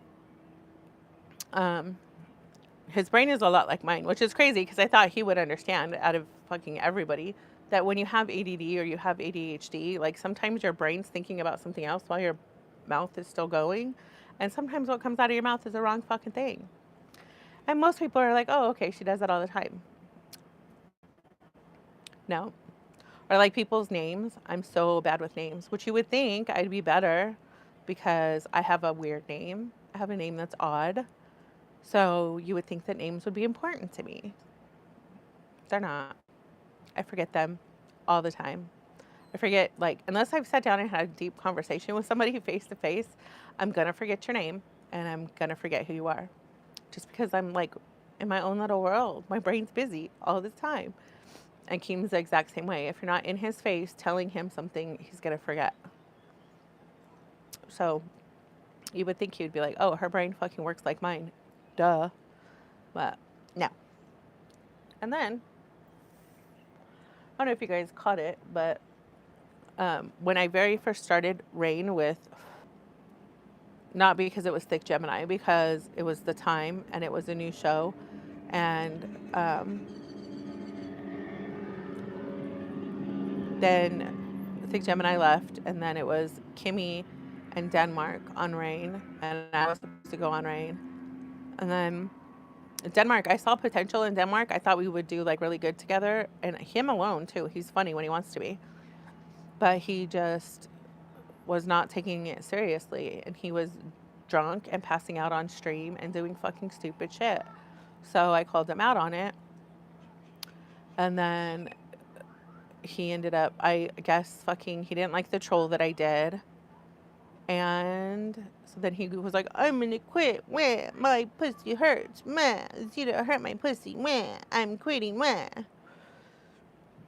And Kimmy wanted, she didn't want a successful show. She wanted the show where her and Denny just crush on each other. And she sits there and takes her little bingo rips. And Denny fucking drinks and they just flirt with each other, which is not entertaining. They were pulling 10 to 15 viewers. They were making, I would guess, somewhere between like $30 and $70 a stream. So I was like, yeah, that ain't working for me. Like, I want a show. I want to have like some sort of plan, some sort of outline. I want to fucking, we can just vibe and talk shit, but we need to have some sort of structure so the show grows. I don't care if it makes money in the beginning right away, but it needs to grow. So we had our little thing. He quit, and then Keem came and brought Denmark back. He told Denmark how to feel and Kimmy how to feel. He gave his opinion, which of course becomes Kimmy and Denmark's opinion, because they're a bunch of losers without a backbone that are kiss asses that think if they just do whatever Keem wants, they're going to end up successful entertainers. No, that's not how that works. You either have it in you or you can learn it, you can develop it, but it takes a lot of time. And the way that you get that is by being around other people that are good at it. And you just pick up on it and you learn the flow of it. But so then I was off Rain, and then I got put where I didn't want to be from the get-go. I said no to motherfucking Test, and I end up on Test, and I end up renaming it and Keem ends up rebranding it. And I said no at first, and I didn't want to do it, but I was like, bitch. I felt bad is fucking what happened. I felt bad for the whole fucking misunderstanding. I was like, whatever. If this makes the misunderstanding go away, I end up where he wanted me in the beginning. I am sucking it up. I am being the bigger person. It'll be fine. And then I'm with fucking Nightmare. And Nightmare is boring as fuck. He can't fucking cook at all. He can sometimes when he wants to, but it's not very often. And it wasn't when we were working together because he was overworked. And it's not even like, see, this is the thing. You will not be overworked in the LCU if you keep your fucking priorities straight. But these people, they act like they're fucking rock stars all of a sudden because that's what it is to them. As soon as their name becomes read in the LCU, they're a host. So now it comes with all this, like, fame almost, internet fucking fame. So instead of doing the work for the channel, they want to be in the voice chats, getting to know their fans and for their fans to be kissing their ass. And to me, that doesn't make me. Like, it doesn't, I don't live for that. I don't do that. You'll rarely catch me in a VC. Um, it's not that I don't want to hang out with people, but it's like, that's not why I'm there. I'm there to have a successful show. And to have a successful show, you have to produce entertaining things. So let's be entertaining. Let's come up with things that are entertaining. And once that's done, then you go fuck off in the VCs and you do whatever the fuck you want. Not the other way around. So people stay up all night and all day in the VCs. They show up for their 2-hour stream, half asleep with no fucking plan. They just want to sit there and talk into a microphone, talk to chat, and think that they're going to have a successful show. And it doesn't work like that. First of all, you're making Keem way more money than you're making yourself, you fucking dumbasses. And you're not going to fucking be around very long. And if you are, it's only for the purpose of being an OBS monkey. And that's why a lot of the OBS people want to make everybody think that nobody else can run OBS, because they know that's their only in. They know that if they are a slave to running OBS 24/7, 365, they'll have a job with Keem, because they have him convinced that nobody else can do it.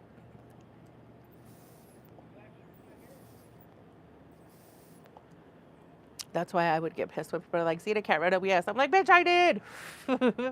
I did the whole time I was here last time. I run it all the time on my channel. It's this fucking Discord. It's this fucking Discord. I hate it. I hate it with all my life. So, it was me. Shut up.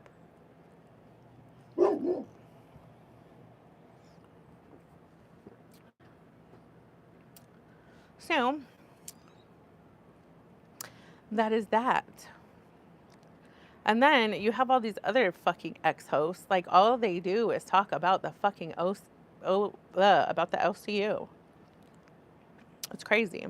I try not to be that person. Like, I'll pop up if some shit is going on about me. If people are questioning, like, hey, is Zita gonna come back to the LCU? Is Zita gonna show up to Fat Camp? Is Zita gonna da-da-da? Like, if it pertains to me, yeah, then I'll take to my channel and be like, no, this is what's going on. Or, hey, this is what I'm thinking. You know what I'm saying? But for all the ex-hosts that made their channel reacting to the LCU, you're a fucking loser. Get the fuck over it and move on with your life. Because when the LCU's done and over with, you're not going to have any motherfucking content. You're really not. I know it floats your boat to talk shit about fucking Keemstar, but Keemstar is a winner. He's been a winner since the get. He started this whole thing. He's going to end as a winner because it's his. Everything that you do, baby doll, he's taking 50% of. He's making more than you are by not even showing up. So, yeah. Now you're out. Now you're making more money. So you would think that you would want to, like, take the audience that you got from the LCU and entertain them without the LCU. But no. Because what happens is eventually people stop caring about your take on the LCU, and they stop going to get your take on the LCU. They're just going to keep watching the LCU as the LCU evolves and becomes more circuits and more people. They're going to find more people over there that they like. They might catch your stream if nobody else is streaming, but no. So, yeah. I don't motherfucking know. But, so yeah, if you're an ex-host and you're talking shit, I think you're a loser. Especially if you're talking shit about me. Like, there's people who will send me clips of, like, a stream that, I think when I got fired, one of them had made a stream with, like, my little fucking egg emoji in the thumbnail and titled it, like, that I was fired or some shit. Somebody sends it to me and I'm like, that's funny that you think I'm going to watch that bitch. That bitch is, like, so unentertaining. She's worse than Xylee. Like, I don't give a fuck what that girl thinks about me. I don't give a fuck about what she thinks about me being fired. But, I mean, I could be a bitch and I could tear her whole life apart. But I won't, because I don't care enough about her. Like, I'm going to let you sit over there and be a loser with your broken stove and your shitty life. Like, that's punishment enough. It must suck to have a fucking shittier life than I do, and then to be looking up to somebody and talking shit when I have, like, sub 1K followers. You think that you punching down makes you look good? Like, okay, baby doll, I'm gonna let you believe it. but I don't care at all. Point blank, period. And that's another thing. Like, let's talk about the LCU.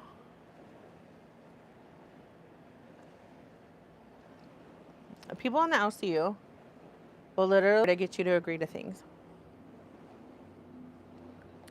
Not the current community manager, but like previous ones would be in a group chat and you would be like, hey, this is what I need, and they'd be like, we'll give you this if you give us this. And you're like, no. And then immediately you'll get iced out. They'll start leaving all your group chats. They'll start like unfriending you. They'll start And I'm like, does that work on other people? Like, other adults will be like, okay, I'll do it. Or okay, whatever you want. Like, really? Are people delusional enough to think that they're going to become famous from this universe enough that the mere thought of you guys icing them out will have them rethink their own boundaries? That's really fucking pathetic. Really pathetic. That's it. Shauna says, I love Gemini. He is my all-time favorite YouTuber. Really? I've never really watched him for a prolonged period of time, and that's probably my fault. I'm not the easiest bitch to entertain, you know? Like I said, I have ADD, and I think I have ADD. I should probably get diagnosed with some shit before I start talking about that I have it. But I've been told I have it fucking for so long that I just kind of have accepted it, because I've always just trying to explain to people, like, this is just how my brain works, you know? But the thing is I'm not willing to take any medication for anything, so why get diagnosed with something that I'm not going to take medication for? Concentrating on somebody will be talking to me, and I'm like, I'm not hearing you right now. Let me finish this, and then I'll hear you. And then people will be like, how fucking rude. Zita's like totally blocking him out. She doesn't even care what he has to say. And it's like, I just said literally, this is how my brain works. Let me finish this, and then I'll listen. Like, I'm just being honest with you. Don't hold me responsible for whatever comes out of your mouth, because I'm not paying attention right now. I'm not being motherfucking rude. Or like, I called somebody intern instead of saying their name, when like 10 minutes before that I had just said I'm really fucking bad with names. And I had never worked with this person before. All that I knew is that they were an intern. Yes, I'd seen them around the universe. Yes, if I think long enough, I can think of their name. But at that point in time when I was saying whatever it was, I couldn't think of their name, so I said intern. They're like, she's so... That's all. Fucking dumbasses. But for a reason to hate, it's just like, wow. That's why, like, ever since I heard that saying, like, hate comes from below and love comes from above, I was like, dude, that's fucking true. That rocked my world. Because I'm always, like, in real life, and even on the internet most of the time, talking other people up. If I don't know you, I'm going to talk up to you. I'm going to talk you up and be like, girl, you look cute today, girl. I like how your hair looks today, or da-da-da-da-da. You know what I mean? I only return hate. Like, if I give what I get. If you're giving me respect, if you're being nice to me, I'm going to do the same. I'm just a normal person, just like everyone else. But if you're giving me motherfucking hate, I'm going to return that shit back to you. I'm not some little bitch or somebody who's, like, soft as fuck that's going to be like, oh, you hurt my feelings. No, I don't. My own damn parents don't give a fuck about me. Do you think I care what some stranger thinks about me? No. Let me hold the mystery from you, okay? Okay, let me be less mysterious. But there are some really cool people that are just viewers of the LCU. Like, there's probably like 3 of them that I have seen on my channel and in the LCU, and I'm like, oh, they're cool ass people. They're down ass people. And you'll see every once in a while, it's not very often that people stick up for me or say anything nice about me, but those people will. And it's like, it takes a lot to have a backbone and to have an opinion that's different from everybody else's, especially online, you know? So it's like, to me, that means so much more than some hate from thousands of random other people. It's those 3 people that have their own fucking opinion. Even if they decide not to like me in the end, and they're like, oh, I liked Zita until she said she was Team Billy, or I liked Zita until she said she was Team Wings. That's okay. Like, you fucking liked me. You found your own reason not to like me, and now you don't like me. That's fucking respectable, you know? But to just be a follower, it's like, are we in middle school? I don't think so. Be a motherfucking adult and make your own decisions. But yeah, I probably could have grown my channel a little bit again if I would have went out there and played the part and done whatever. And then I could have come back and been like, woohoo, I have 100 more followers or like 200 more followers. But it's not worth it. It's not. Like, Keem says all this shit like, oh, they used me to grow their channel. They used me to da da da da da. And it's like, that doesn't even work. People are dumb. You cannot hold an audience unless you're entertaining, and everybody who's left is not fucking entertaining. Becky was entertaining. I will give that bitch that. She was crazy entertaining. And the only thing that was entertaining about her was how crazy she was. And I loved fucking putting her in her place. Like, I was the only bitch that could shut her the fuck up. And it was fun. But other than that, Becky was entertaining. Billy's entertaining.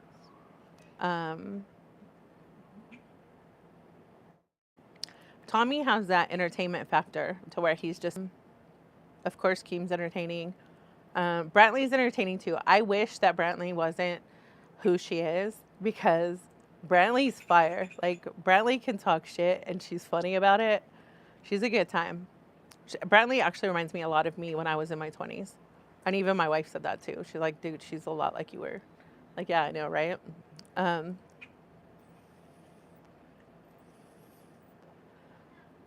Down to the people that we dated. Like, I dated rich dudes too all the time. But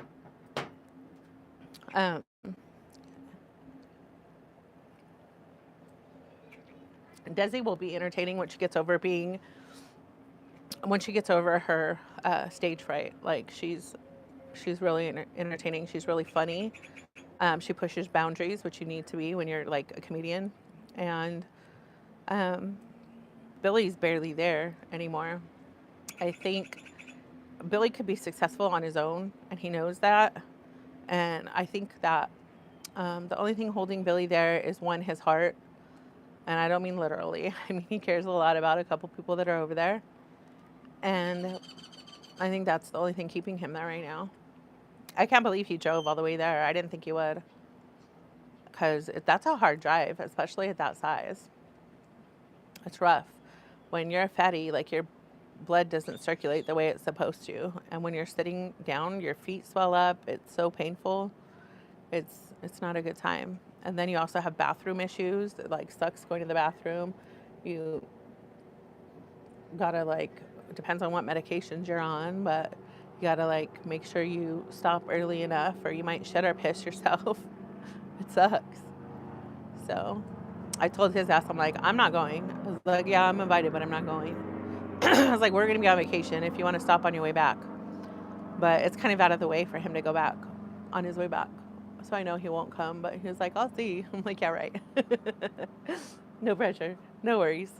But I'm trying to think if there's any, like, women that are, like, entertaining at all. I don't think so.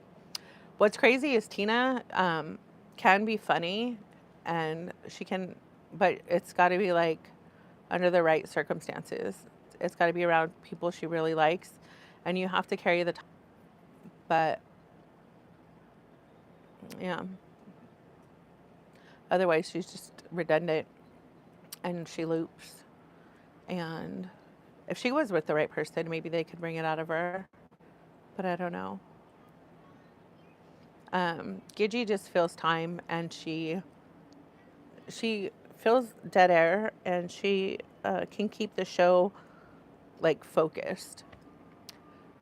But I don't think she does anything to pull anything great out of Tina. and vice versa. Tina doesn't do anything great to pull anything out of Gigi.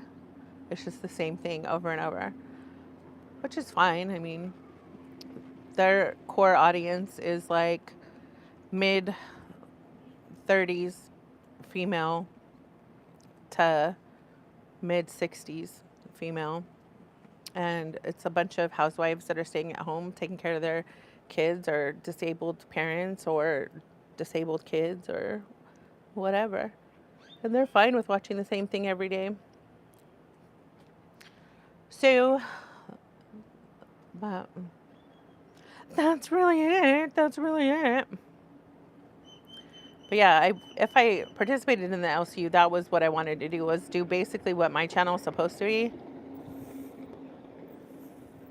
which is vlogging and fucking with people, or what would be considered in streaming IRL and fucking with people.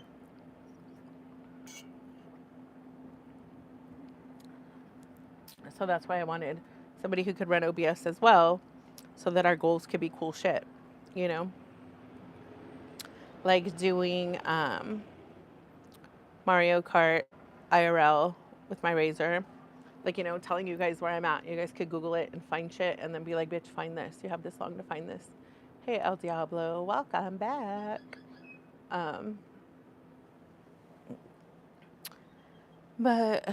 Or doing other shit. But it never happened. It never happened. So, and I doubt it will.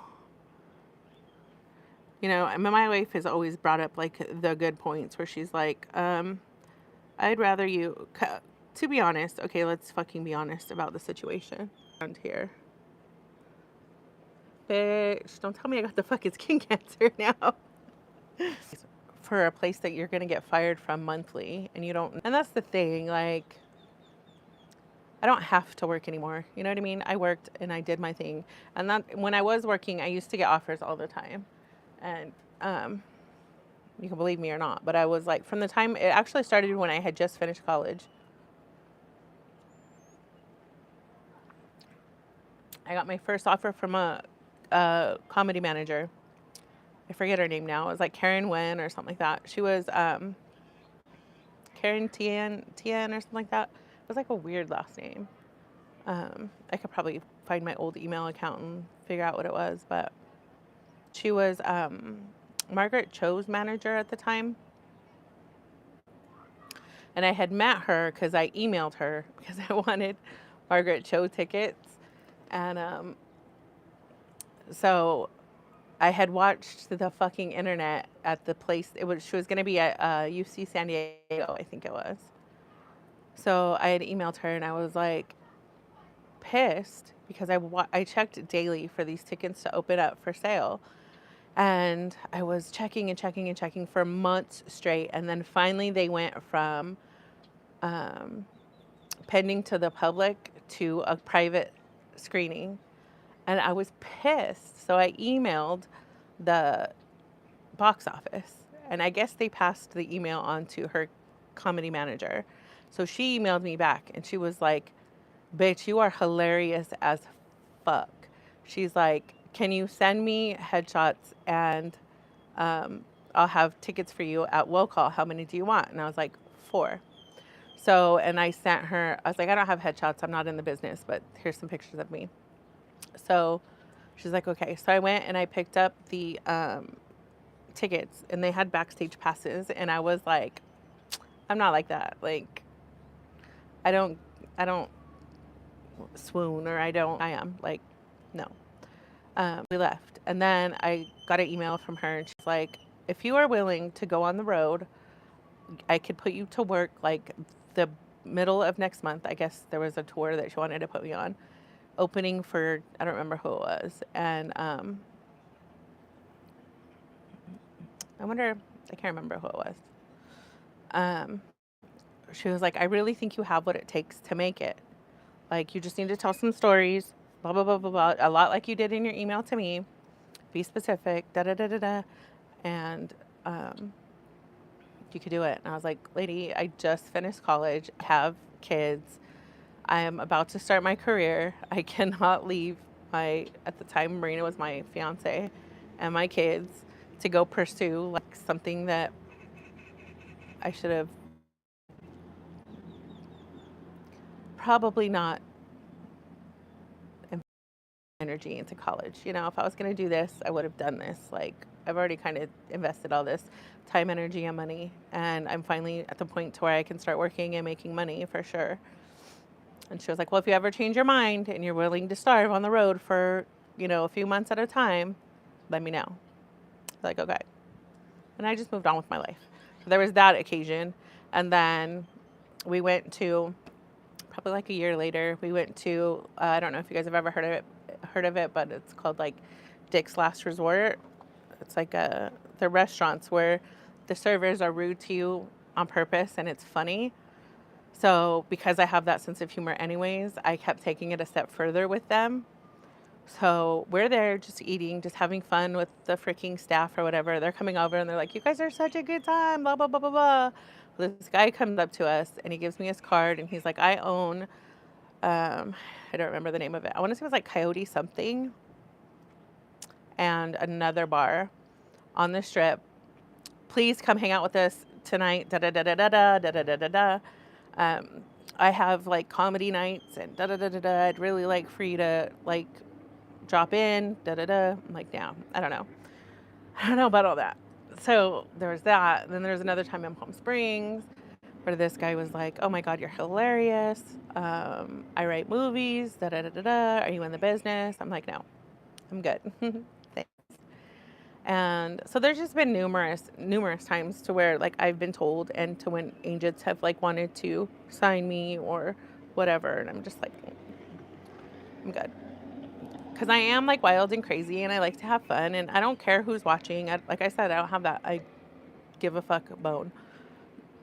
I'm just a silly person. I'm a grown up fucking kid. And it's a good time. So I thought that this would be something that I could do from home and expend that energy, expend that like fun, whatever. I thought it would work, but it didn't, and it's cool, and I can be happy with that. But my wife was like, I don't see what you're getting out of something that you're not really making that much money from, and then it's not even consistent money. I'm like, I guess like the first time it was like about getting paid for like what I've been told my whole life that I should be doing. You know what I mean? So it's kind of like if you're a poker player and you win your first like real tournament, and you're like, I finally made money off of a fucking big ass tournament.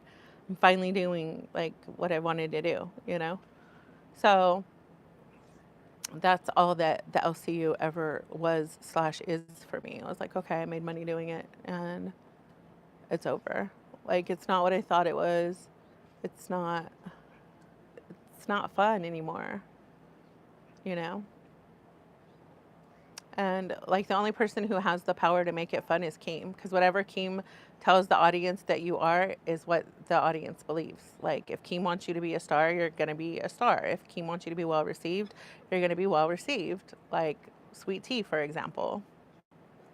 She wasn't anything great. She still isn't anything great. But when Keem wanted her to be great, he said that she was great, and everybody believed that she was great. Including people who hated her, who fucking did a little heel pivot and was like, oh, I love her now. All the people who suck at Keemstar's asshole were like, oh, we're supposed to think she's the greatest thing ever. So, yeah. It is what it is.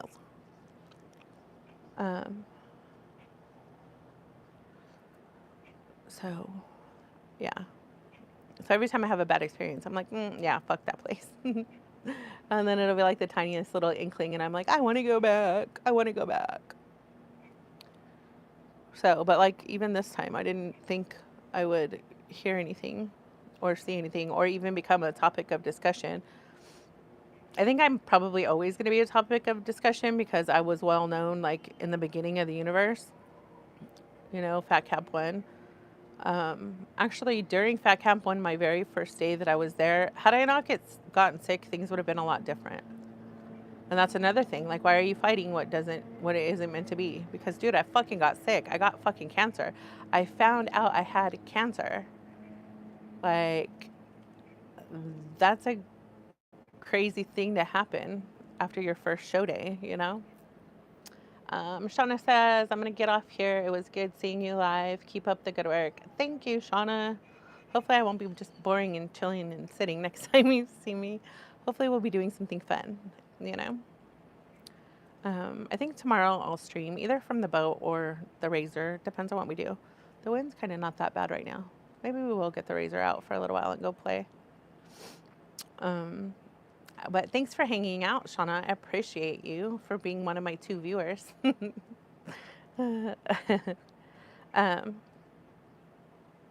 So, yeah. I can't even like say like, oh, I'll never go back, because I don't like to not stick to my word. Because I know in the past I've been like, fuck that place. And then I'm like, okay, I'll do it. But the thing with LCU too is they know who you like and they know who you care about, and that's exactly who they'll have ask you for shit. You know what I'm saying? So then you're like, okay, I'll do it for you. And then a week later you're miserable going, why did I say yes? Why did I agree to that? There's very few people that I like there. I would like a lot more people if they fucking ballsed up. You know, Josh, I'd like you if you ballsed up. I could see it in your face. You're fed the fuck up. I could see that you're being a little more smart with the cunty corpse. You're being a little more sassy, a little saucy, saucy. I think a lot of people would enjoy watching you on a different show. I haven't even been watching Rewind. I haven't been watching anything, honestly, since I got fired the last time.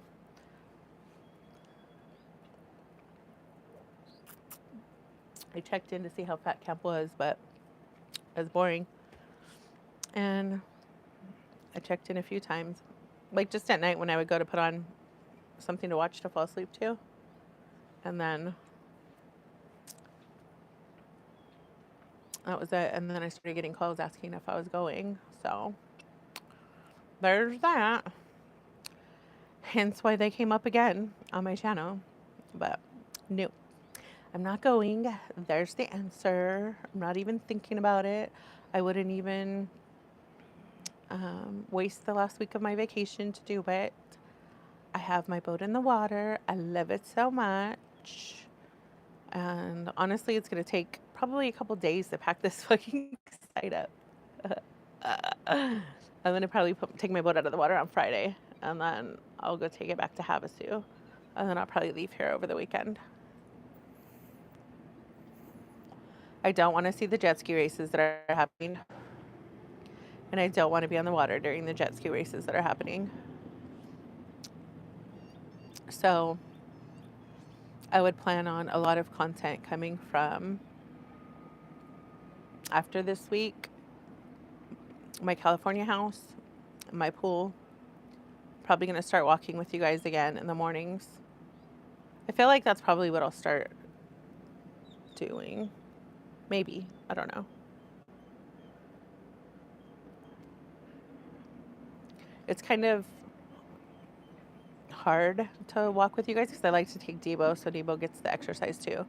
And it's like I got to kind of be focused in on him first. Because him's a big boy, and you know how it is when you have a big dog.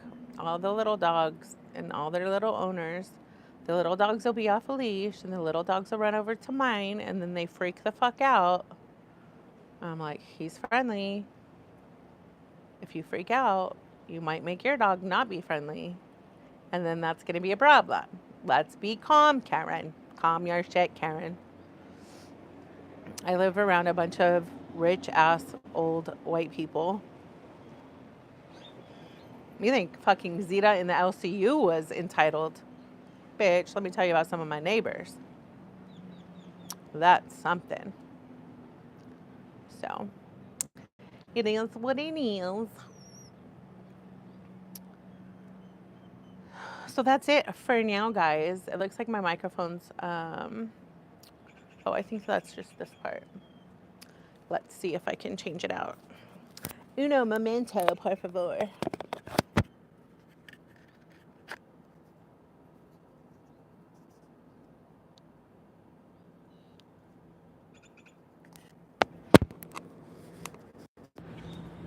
Okay, let's see.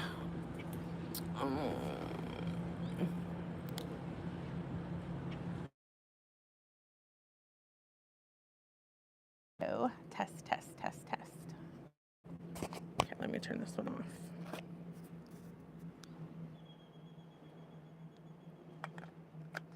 Okay, test, test, test, test. All right. That microphone was dying.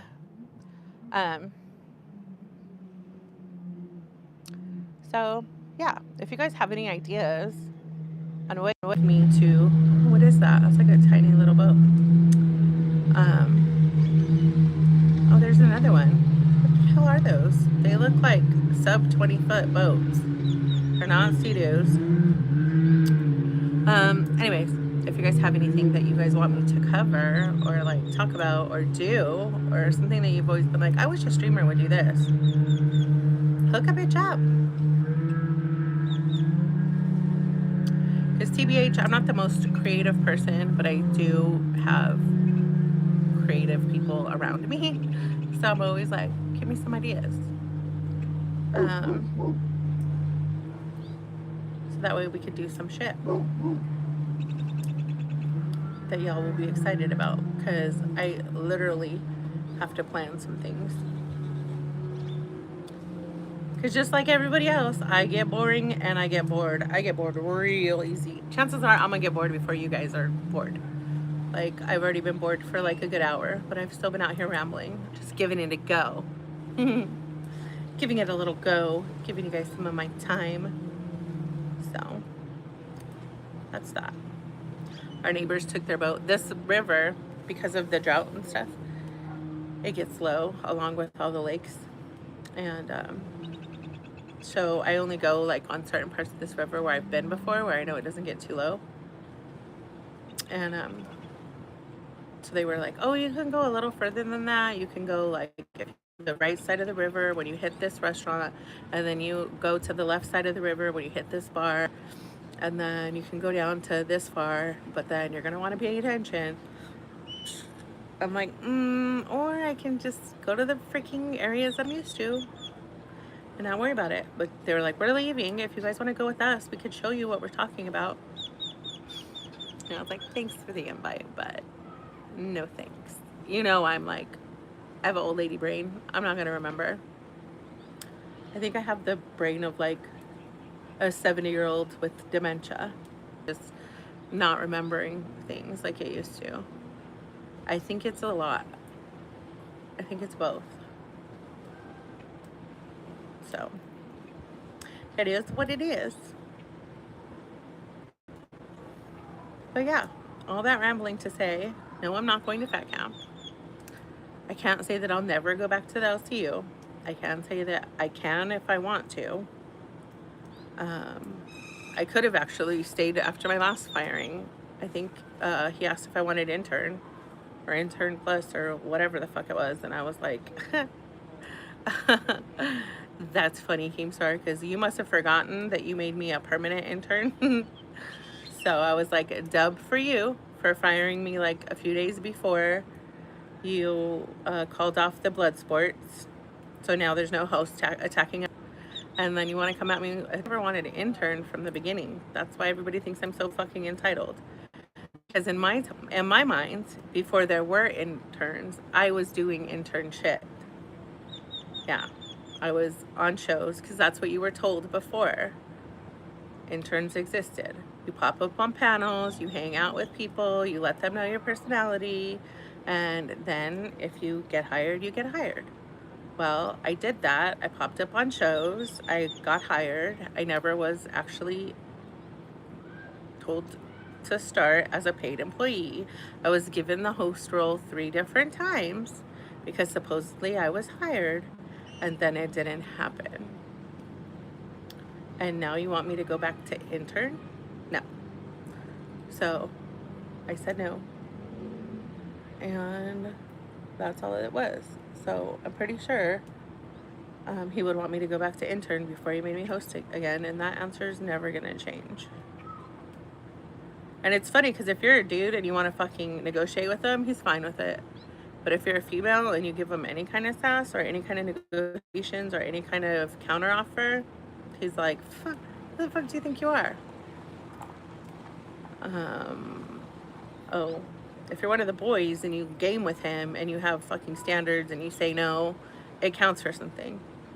But if you're not and you say no, then you're just a fucking bitch, an entitled bitch. And he put me, okay, so after the whole milker situation, I was hired for milkers I don't know how many times. But the next time I was hired was to do a show with Yo Mama, because everybody from Girl World wanted to see a show with me and Yo Mama, because everybody from Girl World, when Yo Mama and I had our showdown, is when Yo Mama lost his audience. Is because a lot of people caught on to what the fuck he was lying about and caught on to his double standards and his hypocrisy and his lies when he came in. And that was his brand, was pointing out hypocrisies and was pointing out lies. So when some random fat bitch pulled up on his panel in front of his audience and called him out on his lies and all his hypocrisies, everybody fucking smartened it up. And everybody started digging into who he was and his background. And that's how he lost his audience. I never doxed him. I never soft doxed him. I never said his name. I never said any of his family members' name. I never relayed any information to anybody. I got it. I just called him on all his lies and all his shit. Pointed out the fact that he was trying to claim his work trips were fucking vacations, and he acted like he was a baller and he owned all these things that I knew he didn't own, because I own all those things. And in order to own all those things, you have to have certain things and equipment, and you should know certain things. Like, it's impossible to own a boat and not know what kind of boat you have. Impossible. It's impossible to buy a motocross bike that belongs to a professional at an event. Can't do it. Why? Because it's illegal for them to sell it. It's illegal for them to give it away. They have to race on certain bikes for the certain circuit. And he took pictures on like a professional's motocross bike and was like, oh, pretending it was his. He also said he bought like 2 of them and had them transported back from Florida for $250 because the person had extra room in their truck. That don't happen either. So if you travel and you have the things that he was saying and travel to the places that he was talking about, he literally was filming, not because I got into his life, it's because certain things are only so big, you know. I got it. You're welcome. So Keem hired me and was like, you're gonna be doing a show with Yo Mama, which everybody was getting fired up about, and then Yo Mama said no. And so instead of him taking his balls out and being like, oh well, you wanted a show, I'm giving you a show with Zita and it is what it is, he caved to Yo Mama because he games with Yo Mama, and Yo Mama is a huge manipulator and a huge fucking liar. And that's how he is. If he wants you to like him, he's going to be charismatic, he's going to be funny, he's going to be complimentary, and he's going to kiss your motherfucking ass. And it's not because he's a good person, it's because he's a social climber, he's a clout chaser. And just like everybody else from Southern California. So, and Keemstar's done that to me twice. The first time Yo Mama said no, and then the second time he did it again and said it again, and I was like, isn't Yo Mama gonna say no? And then I don't remember what he said, but then it happened again, and he ended up putting Yo Mama somewhere else. The first time was because they lied and said I doxed him. And instead of calling me, or instead of texting me, instead of messaging me and being like, what's the whole fucking story? They did it, and I'm like, I'm that way. Like, if I don't give a fuck about people enough to explain that, and it was found out via other people, The only thing, Zita is not going to be doing a show with Yo Mama because Zita did a deep dive on Yo Mama's personal life. I responded to it publicly and said there was no personal deep dive done ever, and I never doxed anybody. But if that's the narrative you want to go with, cheers to you, buddy. Thanks for the opportunity. And then I didn't hear anything ever back until like months later where he wanted to do it again. And I was like, I'm pretty sure he's going to say no. I don't know what's different about this time, but whatever.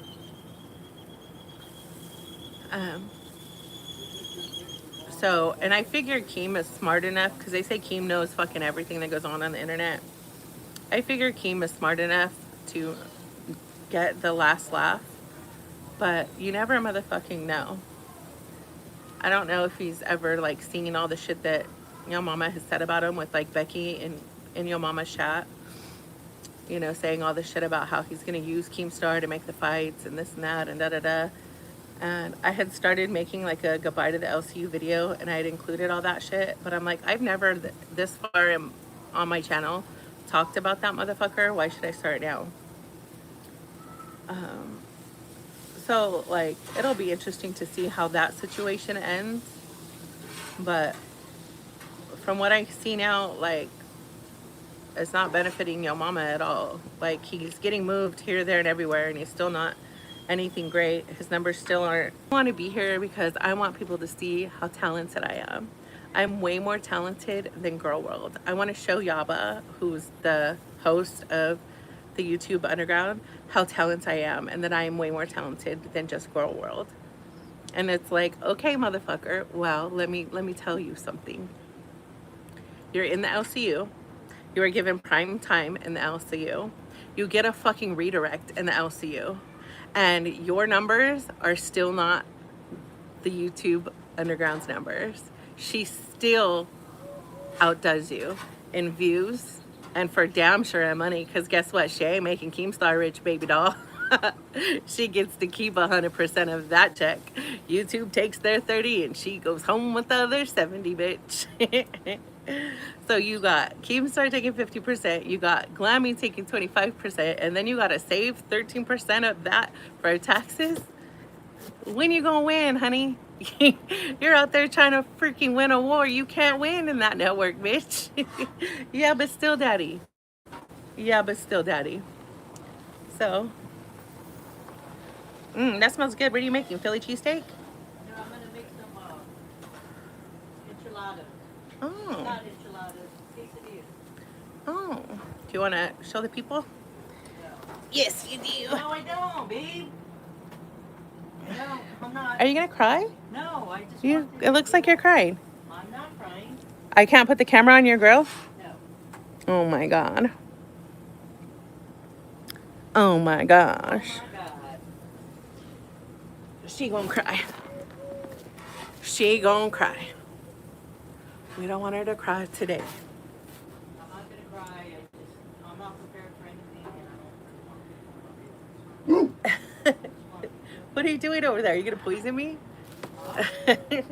Are you gonna poison me? Is that why you don't want a camera over there? She's like, well, you have been lippy this trip.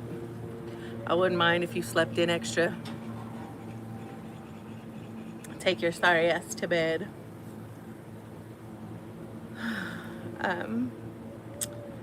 So yeah, that is that. That shit smells bomb. It smells like all oniony and cheesy and steaky. Huh. I haven't eaten all day. She's a fucking little chef, dude. She could throw down. Cheese. Let me go get it for you? No, I got it. I'm just not prepared. You're all right. I'm gonna do a video on to be prepared. It's not a video, it's a stream. Nobody cares. There's like 5 people watching. You're gonna be alright. Oh, I should have told him my drink was empty. Shit. Yeah, so if you're not a drinker and you want something to drink, I normally gatekeep all my shit. But I'm feeling giving today, okay? You can, oh no. I'm not gonna tell you because it's hard to find the alcohol that I have in here. It's not the easiest. They don't have it at every store. My chance is there's only 5 bottles left in America, and you 5 will get them, and I won't be able to get my drink. But are you starting to like those beer more or no? This is a different try. Do you hear that? Somebody getting pulled over. Sounds like a lady cop. There was somebody announcing something on like a megaphone or something. Really? Uh-huh.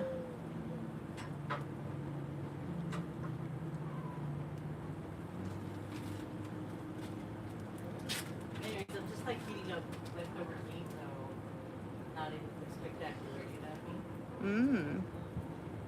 If I was doing them from scratch, I would be like, yeah. The leftover steak from last night.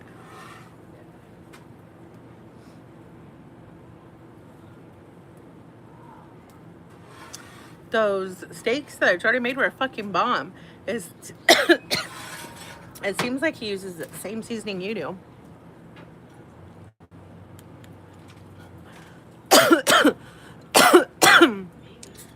But it was just seasoned a little bit better. Come here. Have a drink of your drink. I'm dying. And mine's empty. This is not good. It's IPA. Do you want me to die?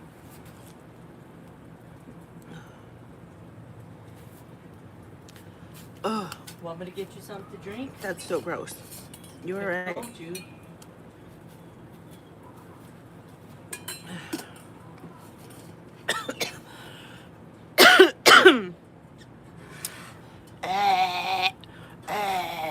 I don't think it's gonna help. You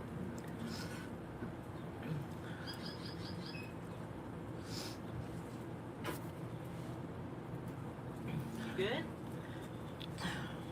You good? If I don't talk. Want me to get you something? A water or something? Uh-uh. It's fine, you're cooking. Just Well, deciding. I'm like reheating up some shit. I'm just deciding what I want to drink. Not exciting. Are there any of those little teas in the Yeah. fridge?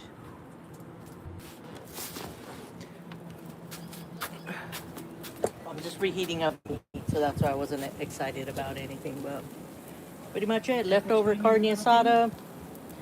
Yeah, with some cheese and some jalapenos. And that's it. Right.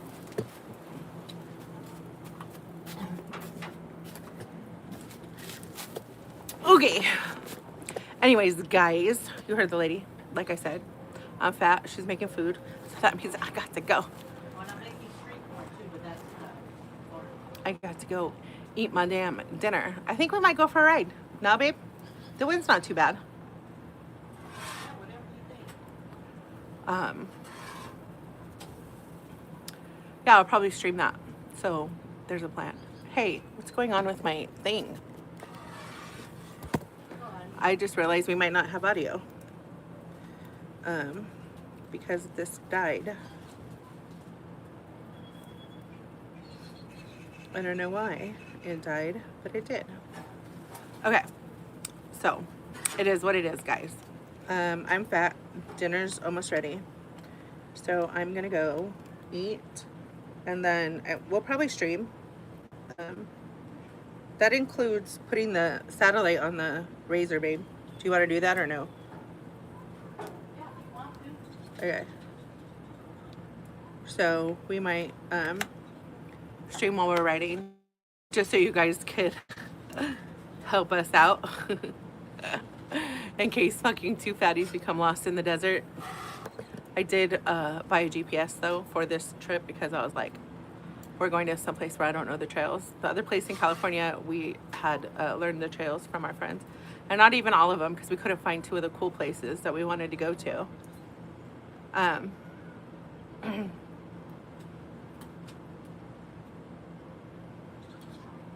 What was that? Were you trying to throw it in the trash? Oh. I don't know. Put it up there for a bird or something. Yeah. So if we do that, then I will stream while we're out. If it's still daytime. I don't know. It looks kind of cool at night too. There's some people that like the night writing streams. because they like the LEDs and stuff. So I will try and schedule that before we go. I'll actually, you know what? I'll get off here now and schedule it. It won't be a full 2 hours, so you won't get notifications, all of them. I'll be lucky if you get one. But let's say we'll go in like an hour and a half. So it's 6 here right now. So that's 7:30-ish, 7:38-ish, an hour and a half to 2 hours. So that way you can at least check in, and you could be like our search and rescue. I'm not playing, people. If we get lost, I've never used this GPS before, so if we get lost, I'm gonna need you to call the authorities and be like, these fatties are stuck in the desert somewhere. Or you could just watch it all play out and see how we survive. You know what I'm saying? You never know. It's a cliffhanger. I'd be taking risks. Most people won't. Did you know most people will not ride their razors without another razor going with them? Never knew that.